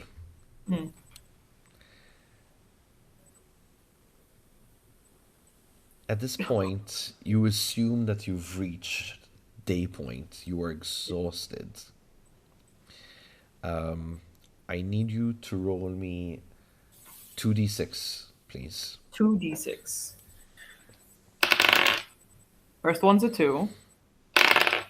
Second one's a 5. Okay, so take 7 hits into your stamina as you are becoming fatigued carrying this individual. Not into your HP, into your stamina. It's two different slots. So, 30. Okay. So you would assume at this point that daybreak has started, the morning has come, and the sun should be out. However, as you notice that it's become lighter, it's almost seemed like there's an overcast. So it feels like the morning sun is taking its time to shine over, But if you look into the sky, the overcast is quite thick. The mist has kind of depleted for the most part, but a couple of 100 feet away from you, you still see it there. All right. And does the wall still look solid? It still looks solid, ongoing. Do you think we should have reached the entrance by now? I think we're close. No, wait. As he kind of points up ahead into the direction, and from above the mist in the distance, there seems to be like a mountain. Oh, no. That's way too far from the entrance. The entrance the other way. Okay. We're gonna have to walk back. Yes. But considering that it is now daybreak, we could also just have a moment of rest here. Okay. I set him down so he's held up by the wall. Oh, okay. I don't think I'm gonna make it. As he looks down and you realize that whatever cloth you put on him is dripping with the blood of the open gaping wound. He looks down and says, I don't think I'm gonna make it, I don't think. And you realize he's actually paler than the normal complexion. I'm sorry, buddy. Is there anything you'd like me to take back into town for any family or...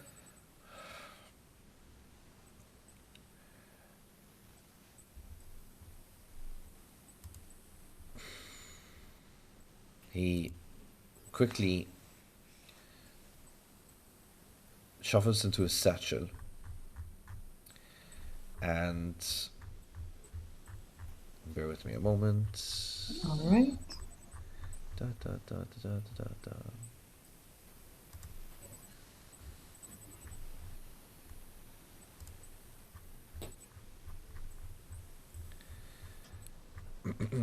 Oh, come on.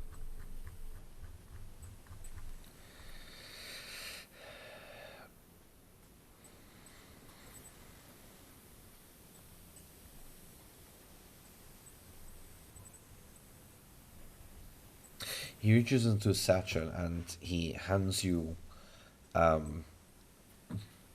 what seems to be a silky material folded. Find Madame Ava and give this to her. Madam Ava. And- Okay. And tell her that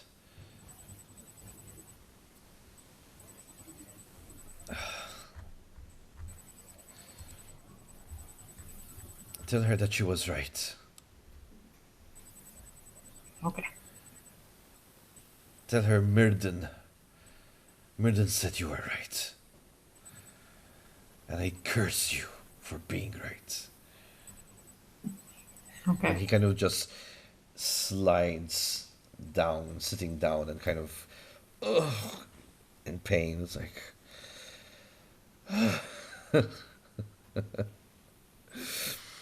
oh. Whew. Promise me you'll find my friend though. I'll make sure.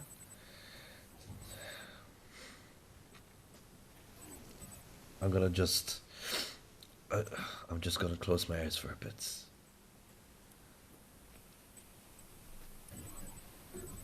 Okay. Does he close his eyes but remain alive? You can see his chest is still kind of going up and down and breathing, so he's still alive, yes, that's fine. Okay. For the time being. I promise to send someone your way to find you. Okay.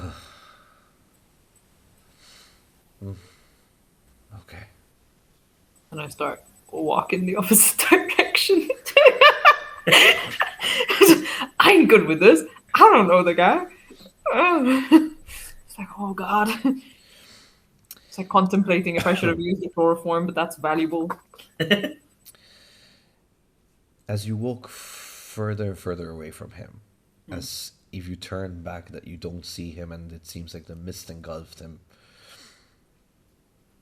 As you look ahead of you, leaving him behind, the wall is to your left now, as you're going in the opposite direction once you came. On the right hand side of you, once again you hear this howl of a wolf. Okay. As you kind of look down to sheet back, you realize that there is a puddle of blood at your feet. About less than a foot worth of blood. Less than a foot's radius or foot's diameter. Diameter. Of puddle. Is it growing? Do I hear any dripping, or do I see any drip? Is it just a puddle of? I'm standing in a puddle of blood. Yeah, pretty much. Is she standing in a puddle of blood? As you kind of look over, you see that there's a few puddles of different sizes that lead further into the woodland. This just keeps getting curiouser and curiouser. Don't you think, Brynmore?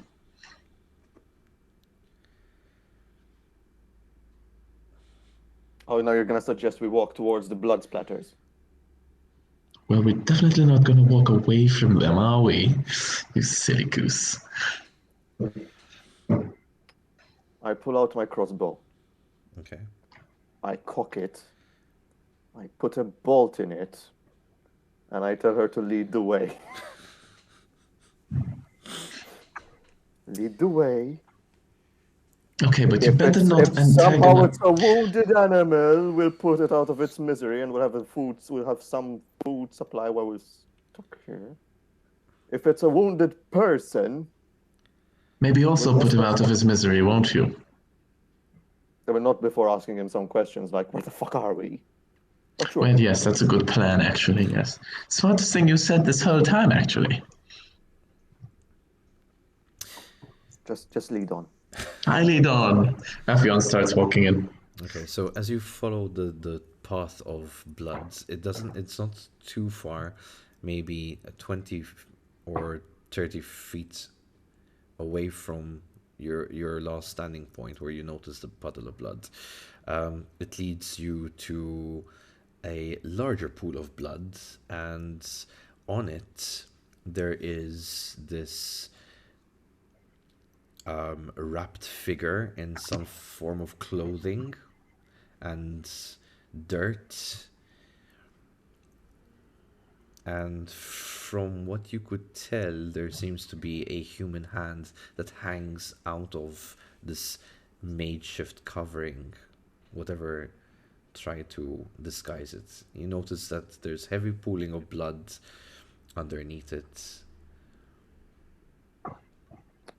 I believe we've stumbled upon a murder. Well, we don't know if he's dead yet, do we? Have you seen the blood that we've just left behind? All creatures bleed, Brynmore. Have you ever seen a person bleed that much blood without, at the bare minimum, passing out? Well, it could be that this is an actual fact. Our murderer, who has gone into a murderous rage, killed everyone, and is now sitting in the pool of blood that is mixed up from all his victims. And he somehow also wrapped himself up in that. Well, I don't know. You have to go check it out and tell me, won't you?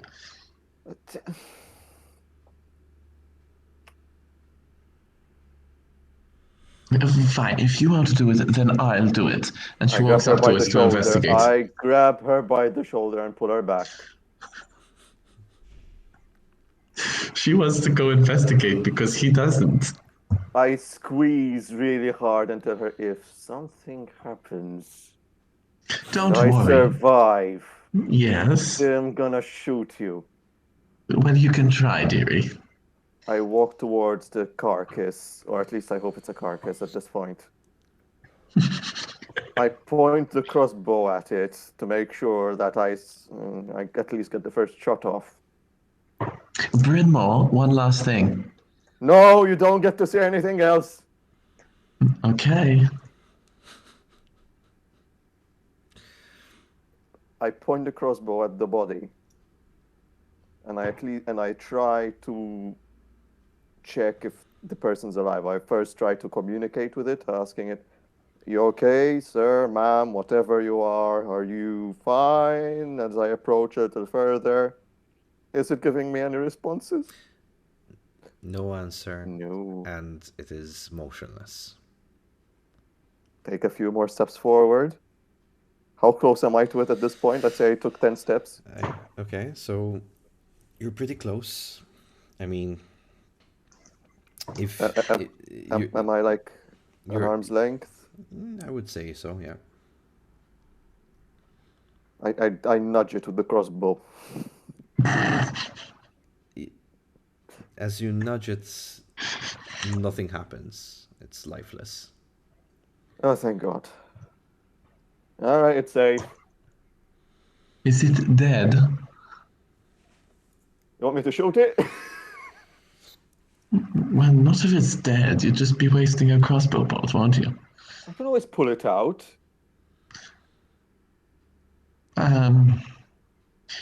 Well, Oh, it's fine. It's not moving. It's not responding. It's not grabbed my leg yet. okay, I look over to wonderful. my leg.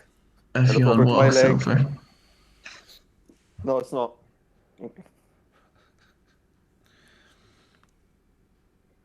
What's next? Can I investigate it?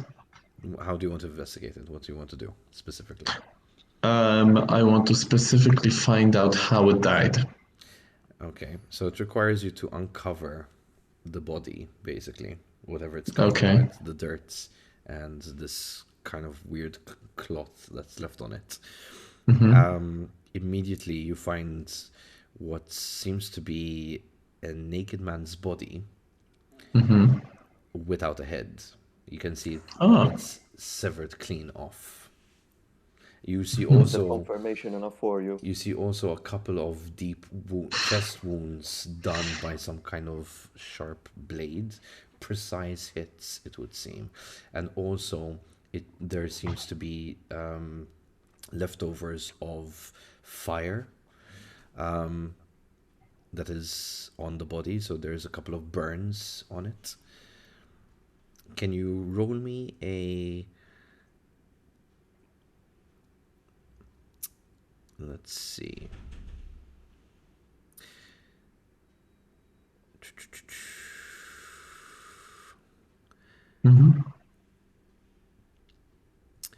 Give me a deduction check, please. Both of us or just Alfion? Well, Alfion's the one who's inspecting the body, and so just Alfion. There's no L. It's just A. F. Sorry. Alfion. 18. 18. As you are inspecting the body, you can tell that whoever killed it is quite good at swordsmanship. The burns on his body are not normal burns. It seems to be magical, and they were made in the form of blasts. And you also find Wolf's Bane close to the body. You recognize this particular material. Can I collect it? Yes, you can. You have one Wolf's Bane in your inventory. Yes. Nice. So, from what she deduced. This has been killed, and possibly whoever killed this individual was initially a werewolf.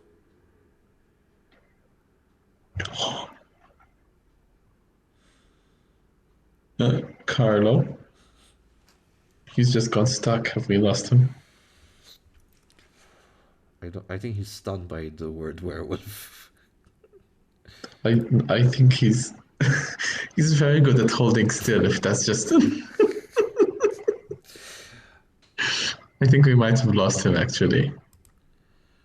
All right, we're back. So Afion, yeah, just was saying.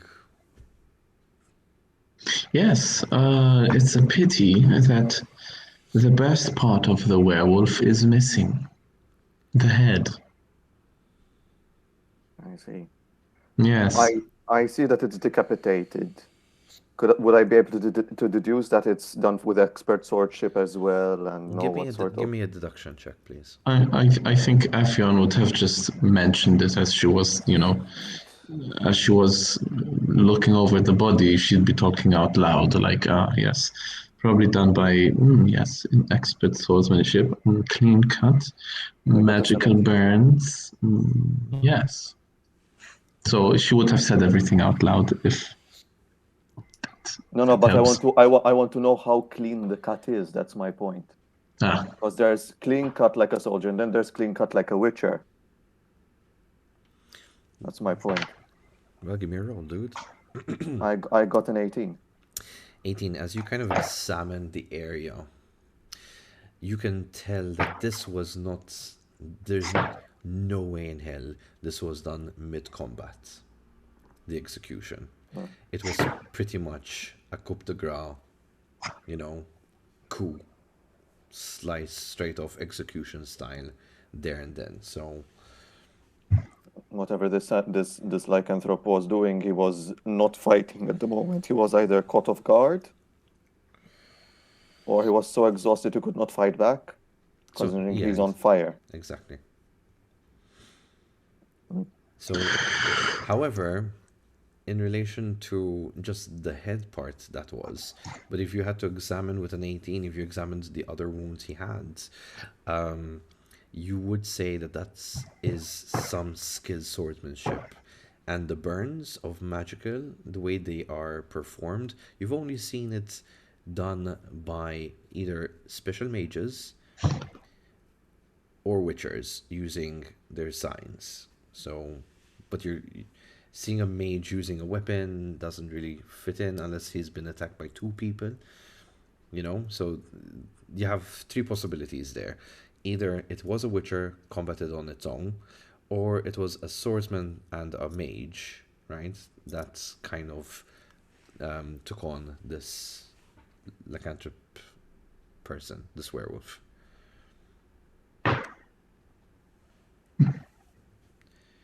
Well, I know where I'm placing my money. In my pocket? No. Oh. No. Nowhere near you, if anything, but from what I can tell. Okay, so we have burn marks. You've mentioned they're magical. We've got very good clean cuts. Yes. We've seen this type of swordsmanship before. We've seen what that kind of swordsman does with magic. Are you telling me this was a witcher? Yes, it's a vodka. The problem being a vodka. It's not always. How fresh is this body? Pretty fresh. Ooh. Are there any marks in where sort of direction that they would have gone? Roll wilderness survival. Yes. Oh, god damn it. Okay, rolling. That's an 8 9 plus 11 plus. Oh, I got a 20. 15. I got an 18 again. All right. So you both realize that there's light footsteps of boots that heads in a specific direction.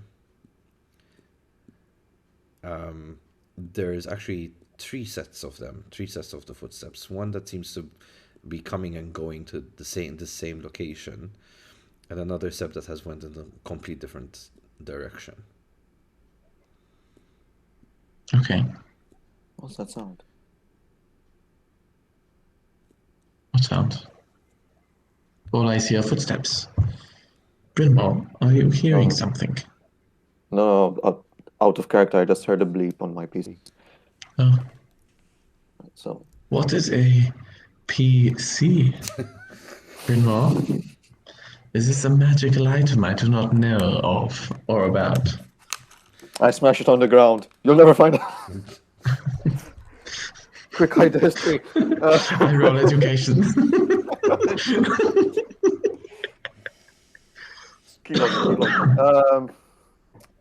No, so, should we follow Right. the footsteps? Yes, but which ones? Which ones take us the furthest away from here? Well, I guess we pick one and we go.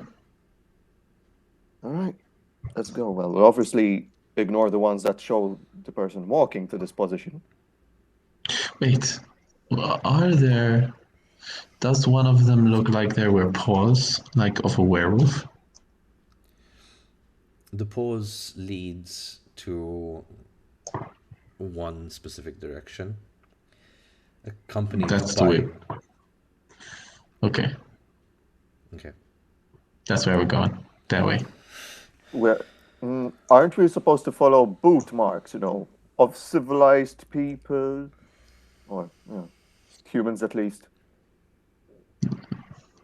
Something Lycanthropes that are won't- part human. I took a him hit for you. Don't do this to me. We're going towards the direction of civilization. Ah, boring. Okay. I am not getting caught by another werewolf.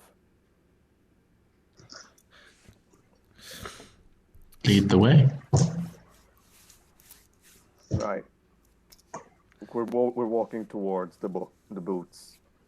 And you hear running paces coming in your direction, and out leaps this grayish wolf as he is upright and he looks at you.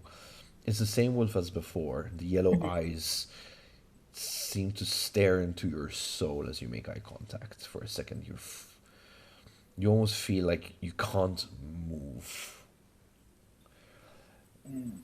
Hello again. The wolf releases its penetrating gaze and down the path you're heading, looks back at you, and he kind of runs adjacent to the path but into the wood line again.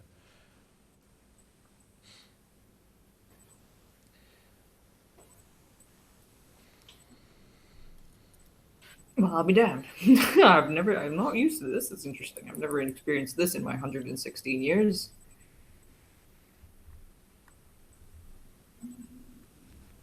I go in the direction of the wolf. As you make your way into the wood line, into the path, you find yourself back where there is a decapitated body. A bit too soon, you think.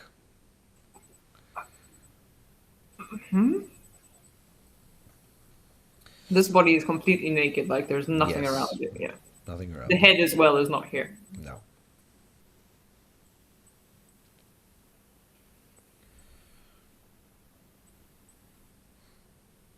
Are there any fresh footprints leading in a certain direction from this body? You see 3 set of footprints heading away from this body.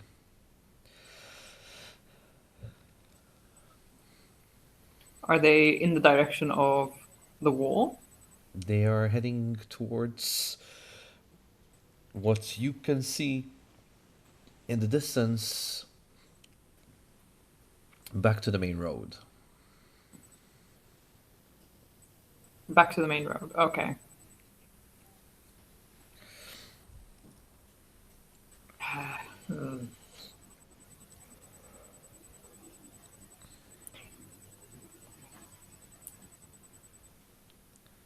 I decide that I'm going to move the body off the road, just out of respect for whatever or whoever this was, so that it will be concealed a little bit more privately. And then I follow the main road in the direction of the footprints. As you come onto the main road, in your new direction, the mist thins. The wood line behind you, as if you were to kind of look to your left and right, you notice that the wood line is starting to thicken behind you. And the minute you kind of walk about, give or take, another 300 feet in, and you've been walking for a while at this point, which seems to lead you to almost nowhere, you come to an opening point and a road. And as you step out of the tree line and onto the road, you notice to your left a large wall, grey in color, soaring high, with two headless figures that seems to be guarding its gate. Here, people talking. You see this muscular person with the person in his arms that is covered. You see an elven sleek woman and an armored individual as they greet each other. So the ones that go off, not the one that's repetitive into this location. Exactly. Okay, so as you're following the boot steps, you realize that the road is coming into sight, and exactly as you come onto the road, the following happens. This wall wasn't. Oh no, not her! Please don't be her. Hi. Poor boy. Oh, this is how we meet. This is how in we front of you, you have Ragnar. Yes. And look, as he turns to you. Anything that you would like to say to Ragnar? Hello, darling. My friend! Finally! Don't leave me with her! Not again. I embrace him. Afion also tries to embrace him. Okay, we'll leave it to role playing when you all are together. It's the party again that you had the incident with the him, the Witcher, the Sorceress, and the Man at Arms. Wait.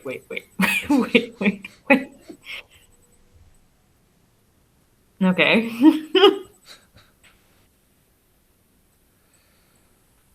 Oi! What bloody hell are you lot doing out here? They all turn, and we end the session here. Okay.